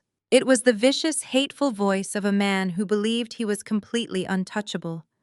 The congregation heard him call my father an absolute idiot who ran his logistics company into the ground. They heard him say that without a smart white guy like him, my entire family would be living on the streets in the ghetto. A collective gasp of pure horror swept through the 500 guests. The elite politicians and prominent business owners sat frozen in their expensive seats. They were listening to a man they had welcomed into their community openly degrade and humiliate a black family with absolute racial malice. The recording continued without a single moment of mercy. The voice of Brad sneered through the speakers, mocking my mother, Yolanda. He called her a superficial fool who worshipped the ground he walked on just because he was a wealthy white man with a decent haircut. He bragged about how incredibly easy it was to control people who were so desperate for white validation. Yolanda let out a strangled sob and covered her face with her trembling hands. Her entire social standing in the church was evaporating in real time. But the most devastating part of the audio file was yet to come. The voice of Brad laughed a cruel, arrogant laugh. He bragged about how he manipulated the megachurch elders. He explicitly stated that he was siphoning hundreds of thousands of dollars from the sacred building fund. He admitted on tape that he was using the stolen church donations to finance a luxury yacht for his 23-year-old receptionist Ashley. He called the church members pathetic sheep who were practically handing him their money on a silver platter. The audio file ended with a sharp click, leaving a suffocating dead silence in the massive sanctuary. The silence only lasted for 3 seconds before the entire hall erupted into absolute chaotic fury. 500 prominent guests began shouting and demanding immediate answers. The wealthy church elders who had trusted Brad with their financial portfolios looked like they wanted to tear him apart with their bare hands. The political leaders who had shaken his hand earlier in the evening backed away from his table as if it were infected with a deadly disease. The illusion of his white savior complex was completely and violently shattered, leaving nothing but a racist predatory thief exposed under the bright stage lights. The sheer level of betrayal was incomprehensible to the congregation. He had not just stolen their hard-earned money. He had deeply insulted their intelligence, their culture, and their sacred institution. Chloe stood on the stage, her silver designer gown catching the harsh light. She looked at Brad with wild, unblinking eyes. The devastating reality of the recording had finally penetrated her shallow, self-absorbed brain. She realized that the boutique she loved was a fraudulent scam. She realized her husband viewed her family with utter racist contempt. But most importantly, she realized that Brad was spending stolen church money on a young white mistress, while her own business was drowning in 6 months of unpaid rent. She let out a guttural, agonizing wail that sounded like a wounded animal. She lunged at Brad with both hands raised. She slapped him across the face with such incredible force that the sharp sound echoed over the shouting crowd. Brad stumbled backward, clutching his reddening cheek in shock. Chloe hit him again, her heavy diamond rings tearing a long scratch across his jawline. She screamed at him, calling him a disgusting liar and a pathetic thief. She demanded to know who Ashley was and why he had humiliated her in front of the entire city. The wealthy parents of Brad, who had been loudly defending their son just moments ago, were completely paralyzed by profound humiliation. They realized that their precious golden child was a racist criminal who was about to be federally indicted for massive wire fraud. They did not try to run to the stage to save him. They did not try to apologize to the angry crowd surrounding their table. They simply grabbed their expensive coats and tried to slink out of the side doors of the church, hoping to escape the severe legal and social fallout. They abandoned their son to the furious mob he had created.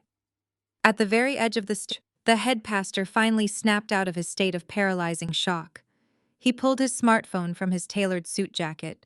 His hands were shaking violently as he dialed 911.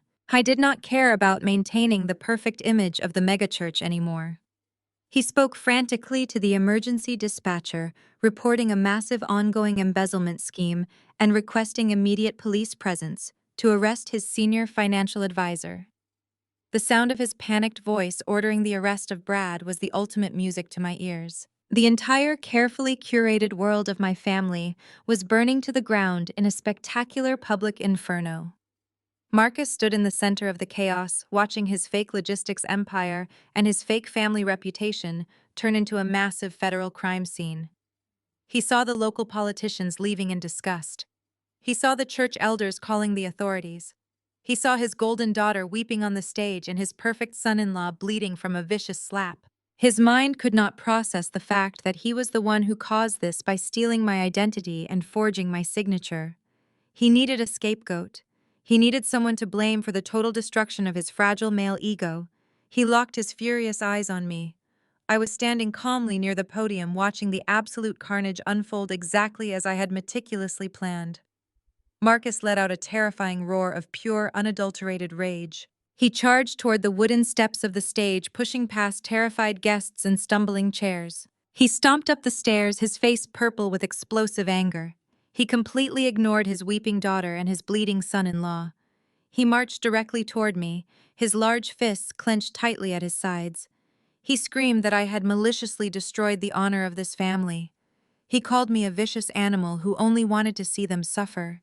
He raised his heavy right hand high into the air, fully intending to strike me across the face in front of the entire panicked congregation. He wanted to use physical violence to punish me for exposing his pathetic lies.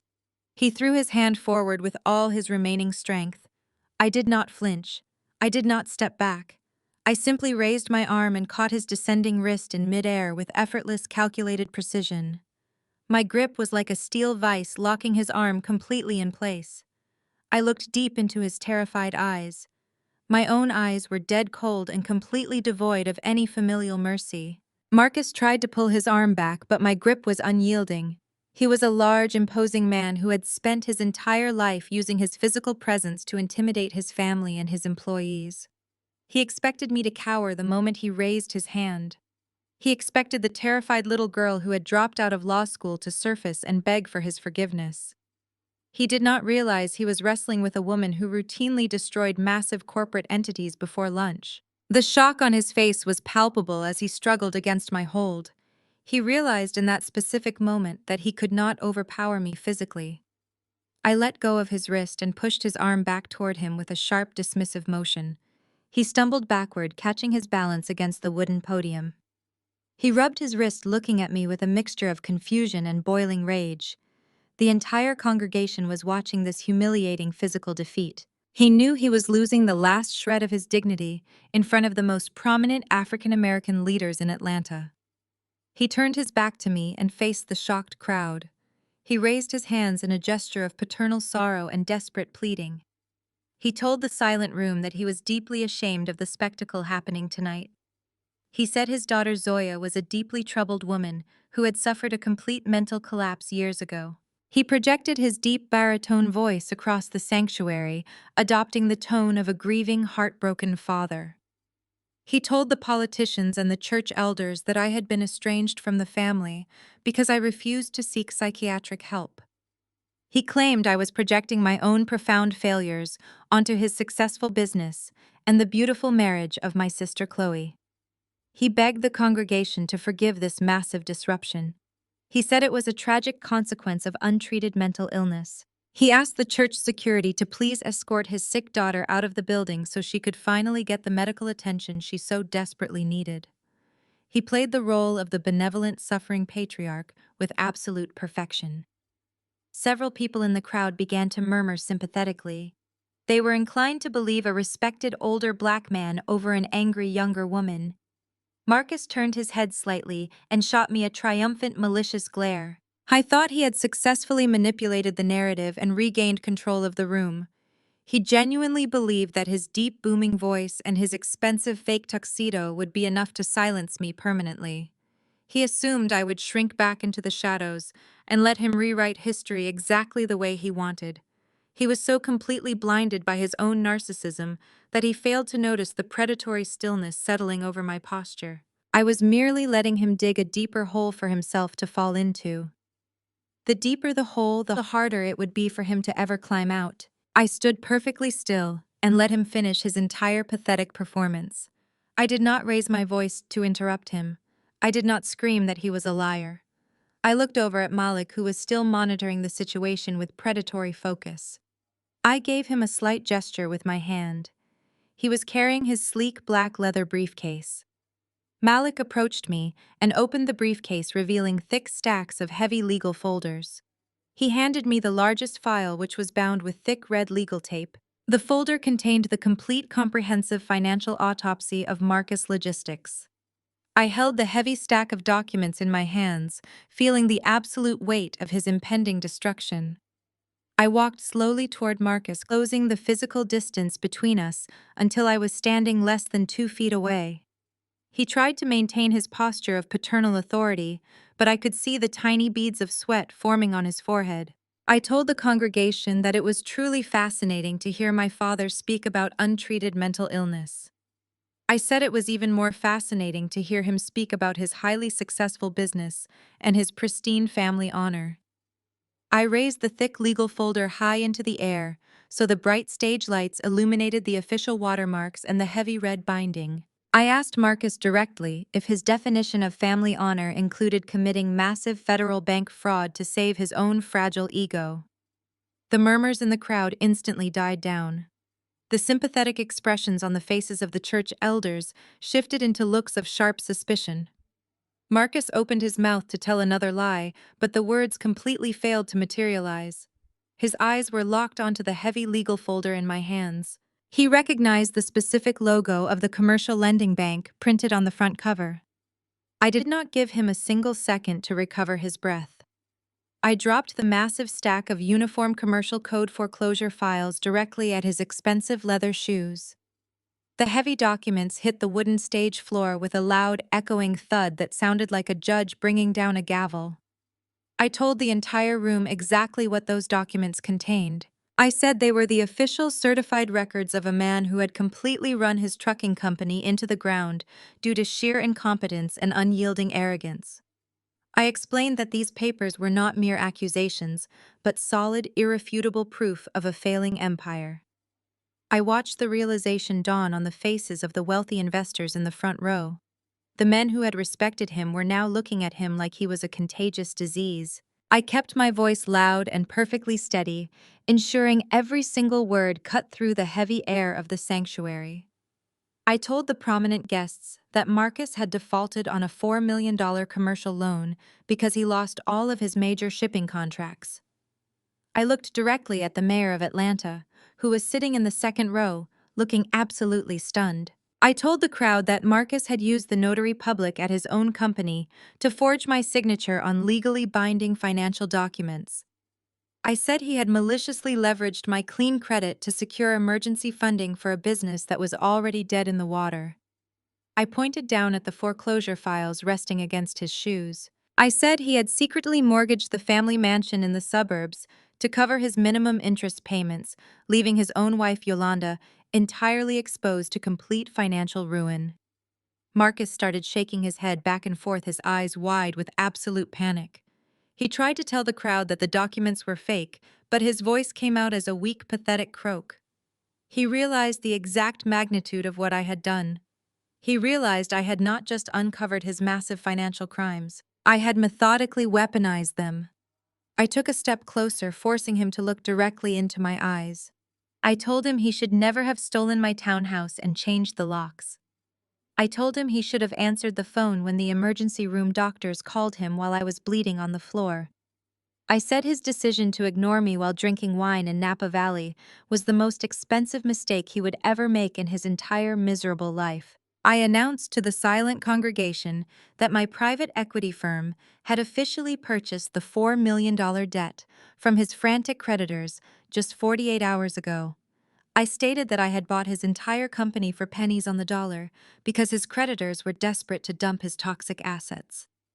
I said I was now the sole legal owner of Marcus Logistics, and every single truck, every warehouse, and every bank account belonged entirely to me. I looked at the man who had treated me like a worthless disappointment for 30 years. I delivered the final devastating blow with absolutely no emotion. I said, as of this very second, you are officially fired from my company. I told him to surrender his company keys and his corporate credit cards immediately. The reality of his total financial destruction hit Marcus like a speeding freight train. He lost his company, his reputation, his money, and his stolen house, all in the span of 5 devastating minutes. He looked out at the sea of elite guests and saw nothing but pure contempt and deep disgust. He was no longer a respected logistics magnate or a prominent church leader. He was an exposed fraud and an unemployed criminal. The overwhelming stress and the sudden crushing weight of his absolute failure finally caught up to his aging body. Marcus gasped loudly and grabbed the left side of his chest with his right hand. His face turned an alarming shade of gray, and his eyes rolled back slightly. He stumbled forward, knocking the heavy podium over before collapsing hard onto the wooden stage floor. He lay there gasping for air, his fingers clawing desperately at his chest, as a minor panic-induced heart episode washed over him. The crowd erupted into terrified screams. Chloe abandoned her disgraced white husband and ran toward our father, screaming hysterically for a doctor.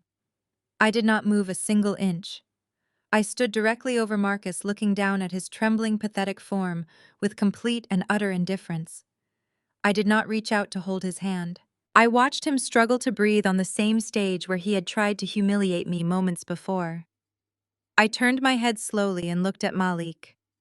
I told my lawyer to please call an emergency ambulance for the former owner of my logistics company. I said it with perfect, chilling irony. I told the crowd it would be a terrible shame if Marcus bled out on the floor with no family members answering their phones to help him. I said I was simply returning the exact same level of familial care he had shown me when I was dying in the hospital. The brutal poetry of the moment was not lost on a single person in the room. They all realized I was reflecting his own cold abandonment right back into his terrified face. As the distant sound of police sirens began to echo from the downtown streets, Yolanda finally snapped out of her paralyzed state of shock. She saw her husband writhing on the floor and her golden son-in-law facing federal prison. She realized her entire perfect world was completely obliterated. But instead of tending to the medical needs of Marcus, she stepped right over his gasping body. She marched directly toward me, her eyes burning with a desperate, manipulative fire. She was about to deploy a masterclass in toxic gaslighting and maternal guilt in a final pathetic attempt to regain control of the situation. She opened her mouth and began to scream about the agonizing pains of childbirth and the sacred obligations of family. I stood there watching her prepare to launch her final performance.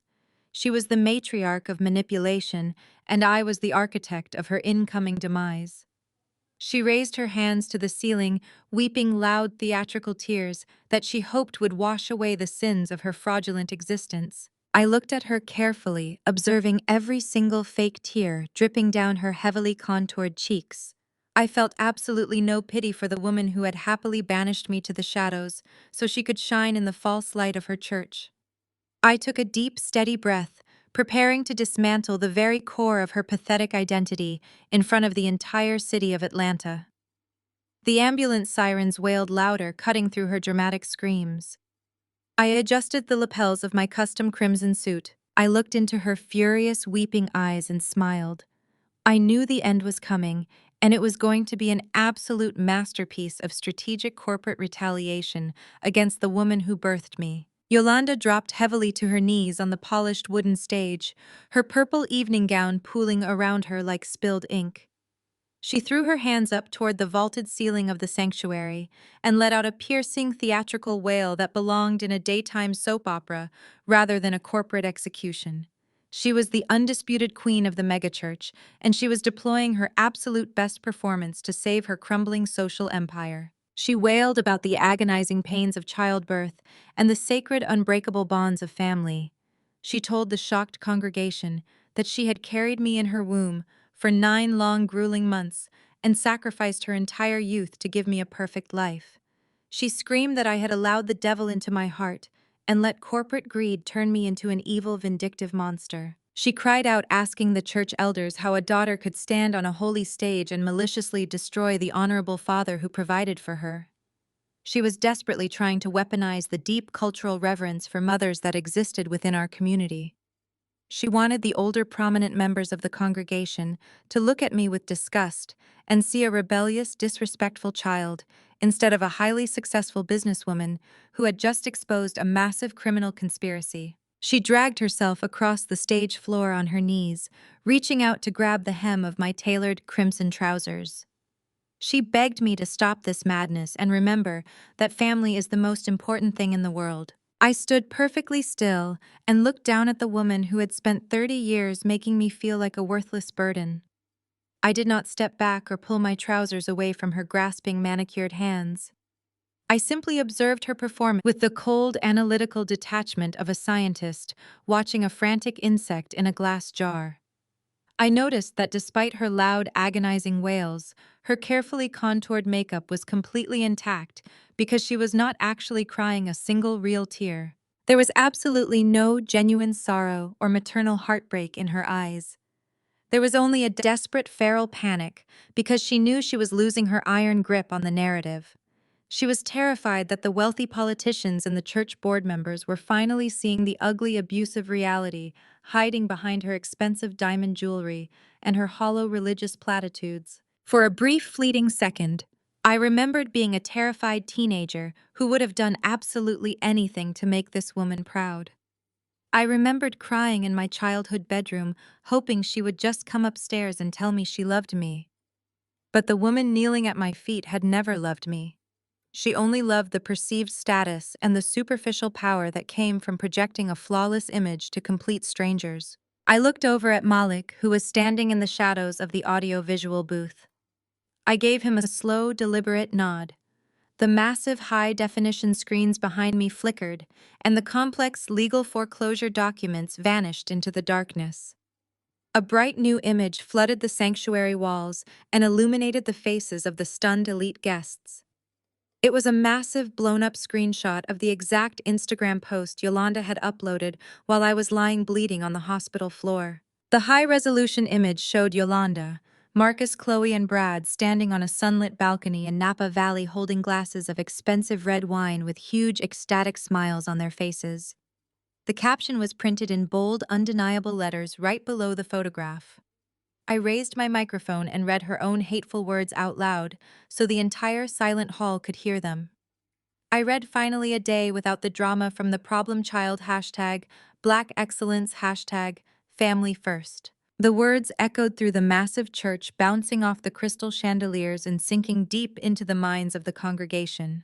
I looked down at Yolanda, who was still kneeling on the floor, her hands frozen in midair. I kept my voice completely level and devoid of any emotional fluctuation. I told her that while she was busy posing for that beautiful photograph, I was collapsing on the hardwood floor of my office. I told the silent room that I was rushed to the Grady Memorial Emergency Room with a severe laceration on my scalp bleeding through my hospital gown. I stated that the trauma doctors had dialed her personal cell phone 12 separate times, begging someone to come and authorize my medical treatment. I said I was completely alone and terrified in a sterile hospital room, while the woman who carried me for 9 months was actively ignoring my emergency calls so she could drink wine with a white son-in-law who was simultaneously embezzling money from her own church. I asked her if those 9 months of pregnancy somehow excused the fact that she deliberately left me to bleed out alone because my medical emergency was an inconvenience to her luxury vacation. I asked her if that was her definition of putting family first, or if that only applied to the golden child who married a racist thief. A heavy, suffocating wave of absolute disgust washed over the 500 prominent guests. The older church mothers, who had been nodding sympathetically at Yolanda just moments ago, were now looking at her with pure, unadulterated revulsion. The sheer, breathtaking hypocrisy of a church finance leader abandoning her injured daughter for a wine-tasting trip was too much for the conservative congregation to stomach. The fragile illusion of her perfect Christian motherhood was completely obliterated in front of the very people she desperately wanted to impress. Yolanda realized that her masterclass in manipulation had failed spectacularly. The crowd was no longer on her side. They saw her as a superficial, negligent fraud who cared more about social media hashtags than the life of her own flesh and blood. She scrambled to her feet. Her designer gown wrinkled and her face flushed with extreme embarrassment.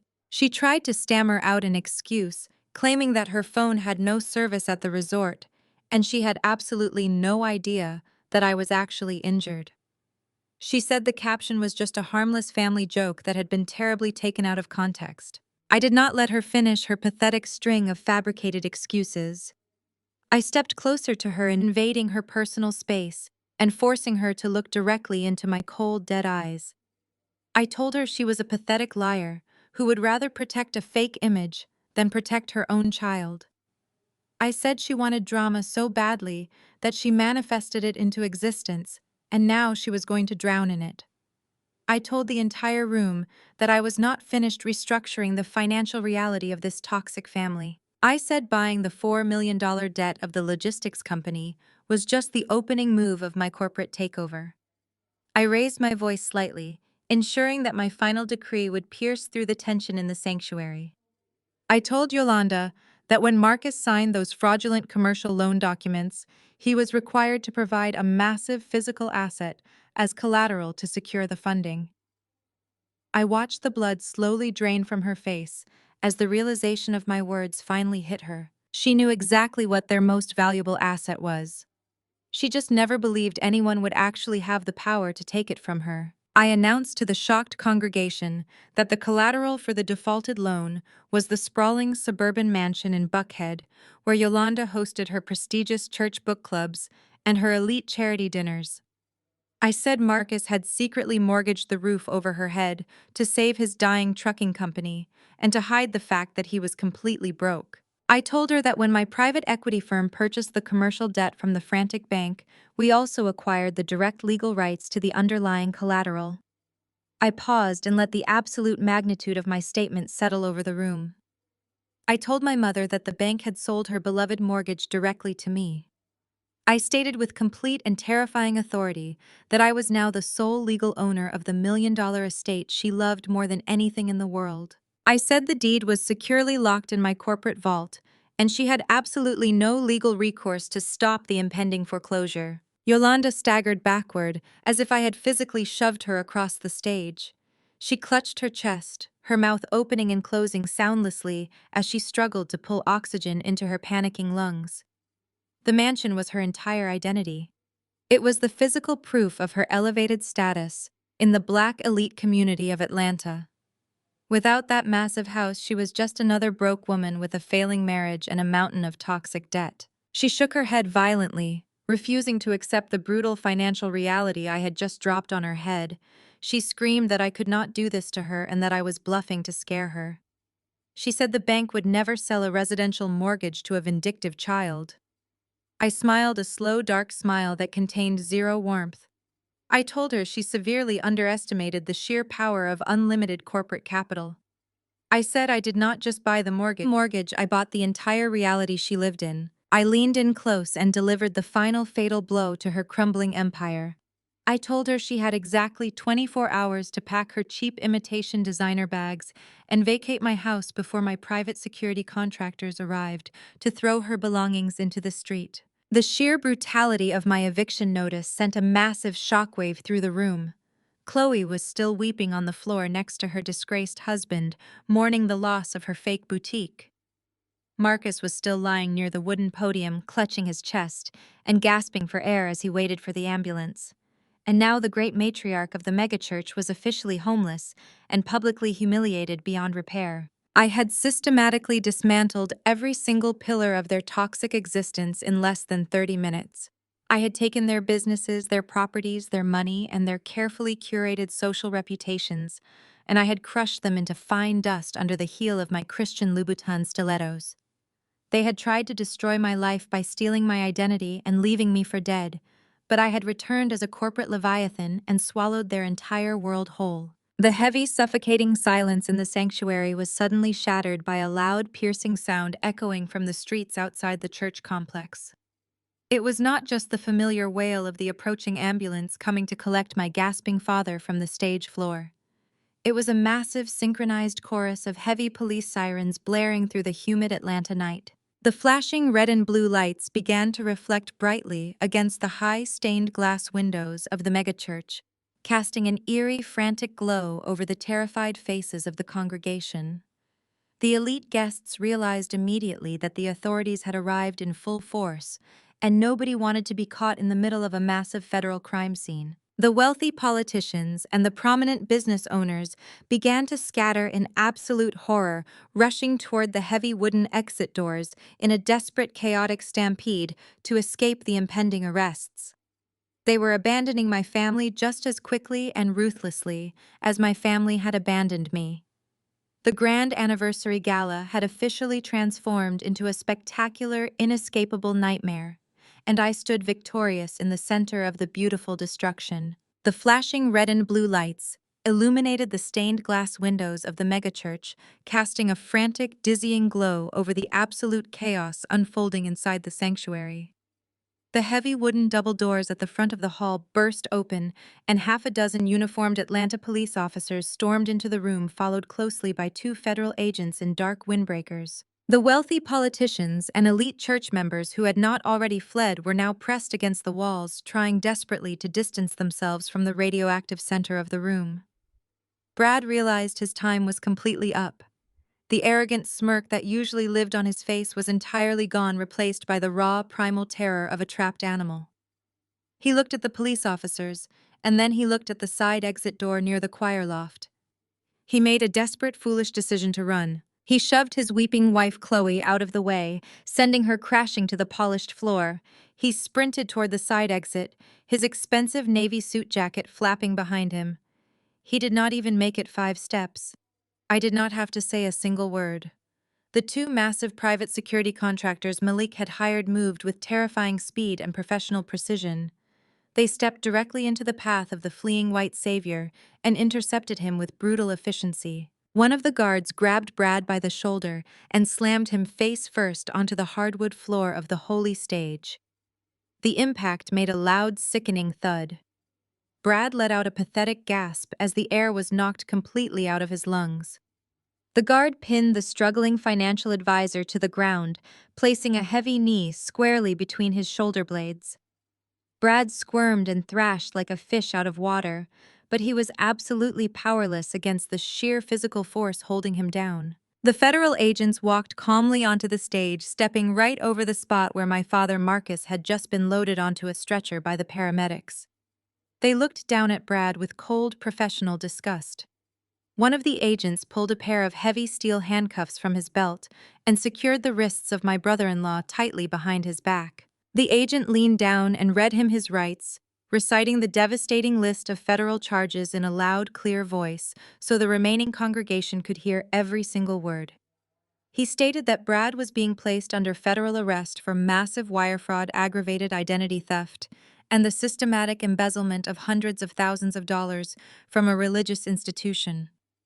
Brad was sobbing now. The great financial genius was weeping onto the dusty floor of the stage, his face red and slick with sweat and tears. The officers hauled him roughly to his feet. Brad looked frantically around the room until his panicked eyes found his wealthy white parents. They were standing near the main exit, flanked by their own private security detail. They had stopped halfway out the door to watch the arrest of their golden child.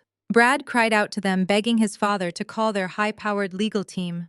He screamed that it was all a terrible misunderstanding and that my family had set him up to take the fall. He pleaded with his mother to save him from the humiliation of being paraded in front of the local news cameras that were surely gathering outside. The reaction of his parents was a masterclass in ruthless self-preservation. His father adjusted his expensive silk tie and looked at his weeping son with absolute freezing contempt.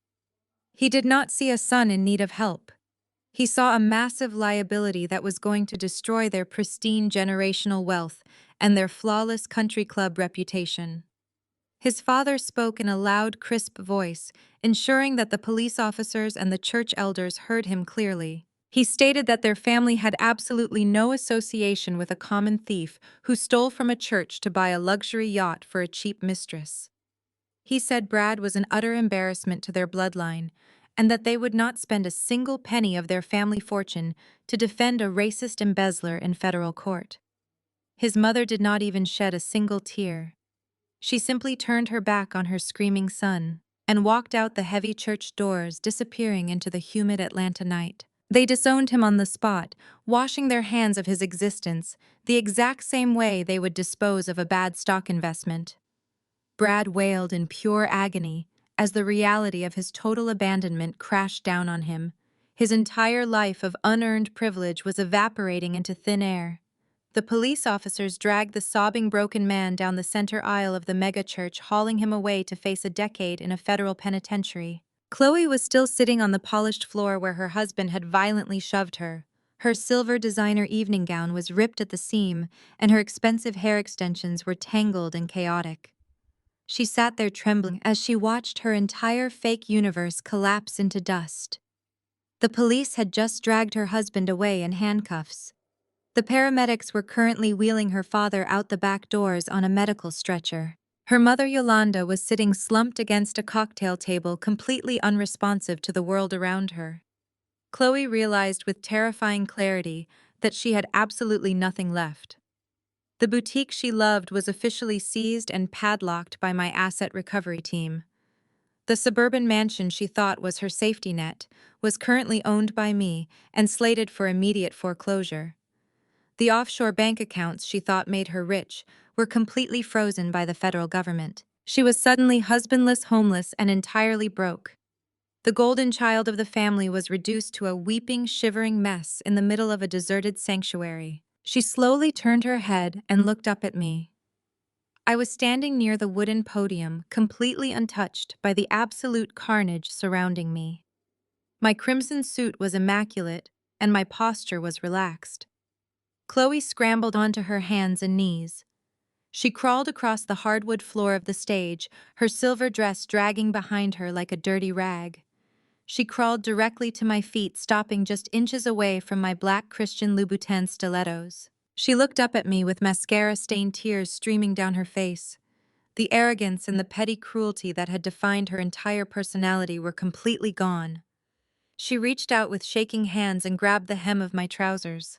She begged me to have mercy on her. She sobbed that she was pregnant and alone, and she had absolutely no money to survive. She pleaded with me to let her keep the boutique, or at least let her stay in the Buckhead townhouse. She said we were sisters and that she always loved me deep down, despite the terrible things she had said over the years. She told me she was sorry for laughing when Brad threw the $50 bill at me in the rain. She was using every single manipulative tactic she had learned from our mother, trying to squeeze a drop of pity from my cold heart. She thought she could cry and beg her way out of the financial execution I had just delivered. I looked down at my weeping older sister. I did not pull my leg away from her grasping hands. I wanted her to feel the immense physical distance between my success and her absolute failure. I thought about all the years she had mocked me for dropping out of law school. I remembered the thousands of times she called me a lazy embarrassment and told her wealthy church friends that I was the uneducated burden of the family. She had spent her entire adult life parading around with a shiny, useless marketing degree that our parents had paid for completely out of pocket. She thought that piece of paper made her infinitely better than me. She thought marrying a white financial advisor made her local royalty. I reached into my structured designer handbag. Chloe stopped crying for a fraction of a second, and a look of desperate, greedy hope flashed across her tear-stained face. She genuinely thought I was reaching for my checkbook. She thought I was going to write her a massive settlement to make her go away, because that is exactly what our parents would have done to avoid a public scandal. She thought her pathetic tears had actually worked to manipulate my emotions. I pulled a single neatly folded piece of paper from my bag. I did not hand it to her. I let it drop from my fingers. It fluttered down through the air and landed softly on the floor, right between her shaking hands. Chloe looked down at the paper, expecting to see a cashier check or a generous lease agreement for her failing store. Her confused eyes scanned the black and white text printed on the page. It was an official standard employee job application for a local fast food restaurant. I had printed it out 3 days ago specifically for this exact moment. Chloe stared at the Golden Arches logo printed at the top of the paper. Her mouth opened and closed, but no sound came out. The sheer absolute disrespect of the gesture completely paralyzed her vocal cords. I kept my voice incredibly calm and perfectly level. I told her she had spent the last 5 years mocking me for being a college dropout. I said she loved to brag about her expensive education and her elite social status among the congregation. I pointed down at the cheap piece of paper resting on the floor. I told her to go use her shiny, expensive degree to flip greasy burgers at the drive-through window. I said it was the only honest work she was actually qualified to perform, now that her boutique was liquidated and her fraudulent credit was permanently destroyed. I told her that the next time she felt like calling someone a failure, she should look at her own reflection in the deep fryer grease. Chloe let out a quiet, devastated sob and collapsed forward, resting her forehead against the hardwood floor. She clutched the job application in her hands because it was literally the only physical asset she had left in the entire world. I had systematically stripped away every single layer of her fake privilege and left her with the bare, brutal reality of her own complete incompetence. I turned away from my sister. I did not have anything else to say to her. The transaction was complete and the account was permanently closed. I signaled to Malik and my security team that it was time to leave the venue. We walked down the wooden stairs of the stage and began making our way down the long center aisle of the massive megachurch. The remaining guests parted like the Red Sea, refusing to make eye contact with me. They had just witnessed a corporate slaughter of biblical proportions, and they were terrified that I might somehow buy their personal debts next. My heels clicked rhythmically against the polished marble floor, echoing the final steady heartbeat of my toxic family. We were almost at the heavy wooden exit doors when I heard a desperate, frantic voice calling my name from the front of the sanctuary. It was Yolanda. My mother had finally managed to pull herself up from the cocktail table where she had collapsed in sheer humiliation. She stumbled down the aisle after me, her expensive purple gown dragging awkwardly around her ankles. She was hyperventilating and crying out to me with a voice that was completely stripped of its usual haughty arrogance. She screamed my name, begging me to wait for her. She ran toward me with her arms outstretched, looking like a terrified refugee fleeing a burning city rather than a respected church elder. She yelled that the bank was going to take her mansion tomorrow, and she had absolutely nowhere to go. She cried that her husband was in the hospital, and her social reputation was entirely ruined beyond repair. She reached the end of the aisle and stopped a few feet away from my bodyguards. She clasped her hands together and begged me to let her come live with me in my secret penthouse. She promised she would be a good mother, and she would never insult me again. She said she would cook and clean and do whatever I wanted if I just gave her a safe place to stay. She was willing to abandon all her pride and become my servant, just to maintain a small sliver of a comfortable lifestyle. She promised she would attend therapy and go to church every single day to pray for my forgiveness, if I just opened my doors to her. I stopped walking and turned around to look at the woman who birthed me. I looked at her tear-streaked face, and her ruined makeup, and her absolute terrifying desperation. I watched the mighty matriarch of the megachurch reduce herself to a begging, trembling shadow of her former glory. I did not feel a single ounce of victory or joy in that specific moment. I just felt an overwhelming sense of profound, permanent closure. I looked at the heavy wooden doors leading out into the cool Atlanta night and prepared to deliver my final verdict. I stood in the quiet foyer of the megachurch and looked down at the woman who had tormented me for 3 decades. Yolanda was still gasping for air, her hands clasped together in a pathetic display of maternal desperation. She looked up at me with wide, terrified eyes, expecting me to suddenly revert back to the obedient, desperate daughter she had raised me to be. She genuinely thought that if she cried hard enough and humiliated herself completely, I would reach down and pull her out of the burning wreckage of her own life. She thought the biological tie between us would somehow override the immense financial and emotional execution I had just orchestrated. I did not reach out to help her up from the cold marble floor. I kept my posture perfectly straight and my expression completely unreadable. I looked at her ruined designer gown and her smeared expensive makeup. I told her that her performance was incredibly moving, but it was entirely wasted on an audience of one. I said she had spent my entire life treating me like a burdensome disease that needed to be quarantined in the shadows. I reminded her that just a few hours ago, she had proudly posed for a photograph holding a glass of wine and celebrating the absolute absence of my drama in her perfect life. I told her I was simply granting her the exact wish she had broadcasted to the entire world. Yolanda started shaking her head violently, her tear-stained face twisting in pure panic. She begged me not to say those things, and swore she had always loved me deep down in her heart. She said she was a foolish old woman who had been blinded by the pursuit of social status, but she was ready to change everything if I just gave her one final chance. She told me she would die on the streets without her mansion and her church friends. She said the public shame would literally kill her. I leaned down slightly so my voice would cut directly through her pathetic weeping. I told her that the bank was finalizing the foreclosure on her beloved Buckhead estate tomorrow morning exactly as I had promised. I said the church board members she worshipped had already witnessed her golden son-in-law get dragged away in federal handcuffs for stealing their sacred building funds. I stated that her reputation in the Atlanta Black elite community was permanently and irrevocably destroyed, and there was absolutely no coming back from the scandal she had helped create. I told her she was no longer a prestigious church elder or a wealthy matriarch. She was just a broke, homeless woman sitting on the floor of an empty sanctuary. Yolanda let out a low, agonizing moan and covered her face with her trembling hands. She knew every single word I spoke was the absolute, indisputable truth. I reached into the pocket of my crimson blazer and pulled out my phone. I tapped the screen a few times and then looked back down at her sobbing form. I told her I had just ordered a standard rideshare car to the front entrance of the church. I suggested she gather whatever remaining dignity she had left and walk out the doors before the church security guards forced her out. I told her to call an Uber and consider this the beautiful beginning of her permanently drama-free life.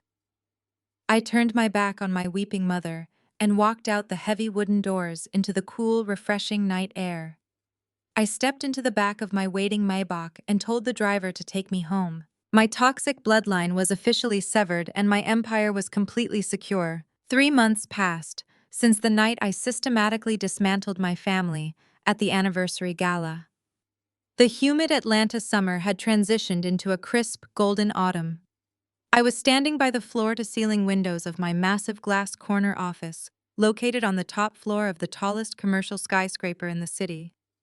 The morning sun reflected brilliantly off the surrounding buildings, casting long, powerful shadows over the busy streets below. I took a slow sip of my expensive black coffee and looked down at the sprawling metropolis.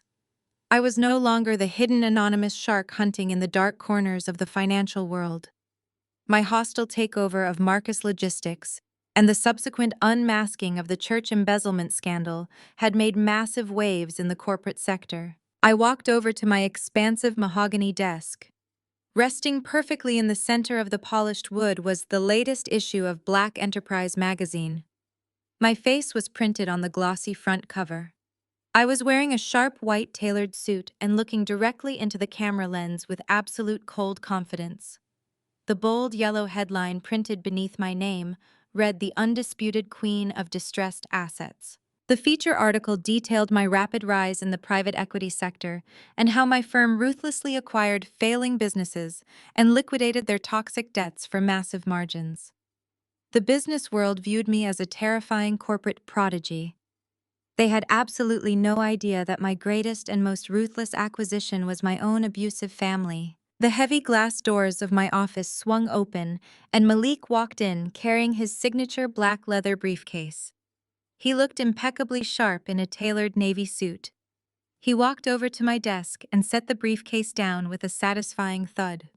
He smiled a knowing, predatory smile and told me he had the final quarterly updates on the liquidated family assets. I sat down in my high-backed leather executive chair and gestured for him to proceed with the briefing. Malik opened a thick manila folder and began reading the devastating status reports. He started with my father, Marcus. The logistics company had been completely stripped of its usable assets, and the remaining corporate shell was sold off to a rival shipping firm for a massive profit. Marcus was left with absolutely nothing but a ruined reputation and a mountain of personal debt. Malik told me that my former millionaire father was currently working 50 hours a week, driving a commercial delivery truck for a local grocery supply chain. The man who used to wear expensive suits and forge my signature to protect his fragile ego was now wearing a cheap polyester uniform and hauling crates of frozen food just to afford his weekly motel rent. I nodded slowly, feeling a deep sense of poetic justice. I asked Malik about the fate of my golden sister Chloe. Malik let out a short, dry laugh. He flipped to the next page in the dossier. He reported that Chloe was entirely unable to find any corporate employment with her useless marketing degree, especially after the highly publicized federal arrest of her husband. Her luxury boutique was completely cleared out by my asset recovery team, and the retail space was already leased to a highly successful organic coffee shop. Malik said Chloe was currently working as a junior retail associate at a fast fashion outlet in a dying suburban mall.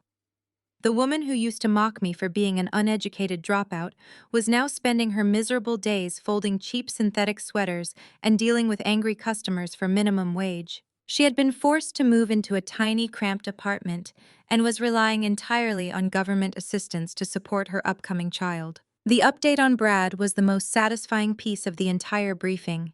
The arrogant white financial advisor, who thought he could use racist microaggressions to intimidate me, had completely lost his federal trial.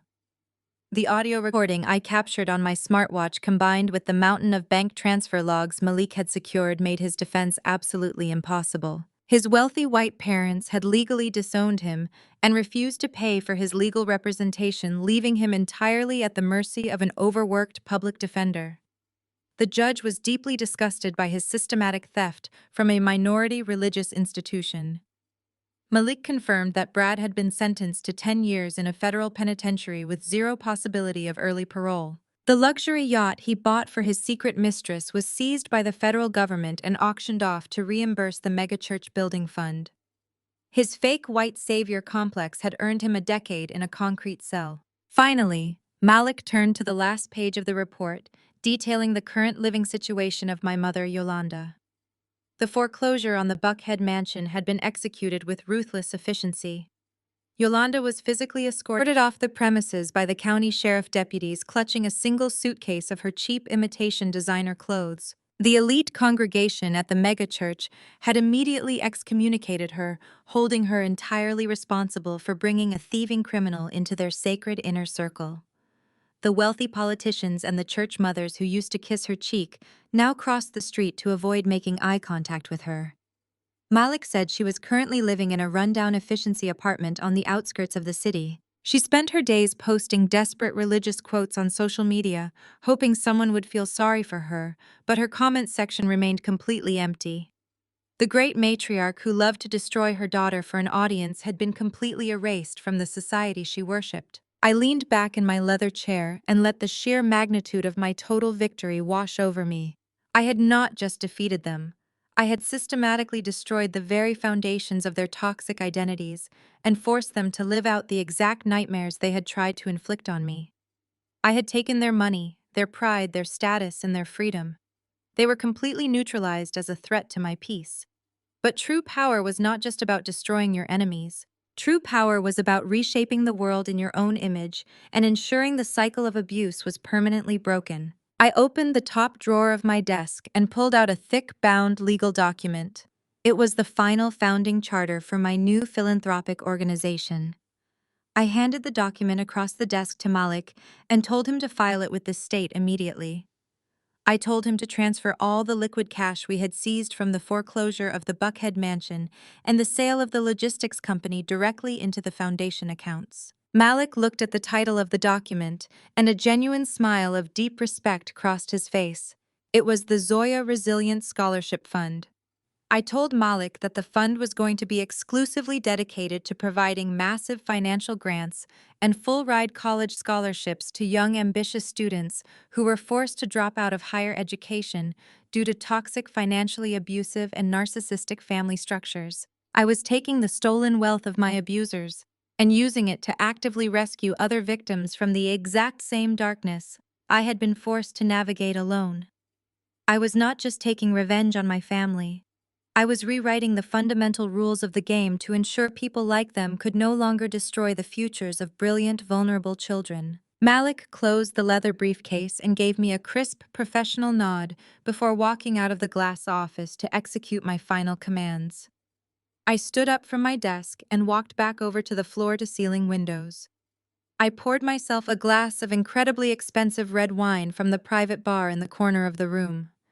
The sunlight caught the deep ruby liquid, casting a warm glow over my hands. I looked out over the sprawling city of Atlanta, knowing that I controlled massive portions of the commercial real estate below me. I had survived the emotional slaughterhouse of my childhood and emerged as an unstoppable force of corporate nature. My family had spent 30 years looking down on me. They had called me a pathetic failure and a worthless dropout. They had laughed at my struggles and tried to leave me bleeding in the dirt while they toasted to their fake excellence. They called me the drama because I refused to quietly accept their endless abuse. I took a slow, savoring sip of the expensive wine and let a cold, victorious smile settle permanently on my face. They called me the drama. They were wrong. I was the finale. The profound lesson here is that our intrinsic value is never determined by the conditional love or abusive actions of toxic people. True power emerges when we stop seeking validation from those who abandoned us and start boldly rewriting the rules of our own reality. If this story empowered you to reclaim your narrative and cut toxic ties, smash that subscribe button and share it with someone who needs to hear this truth today.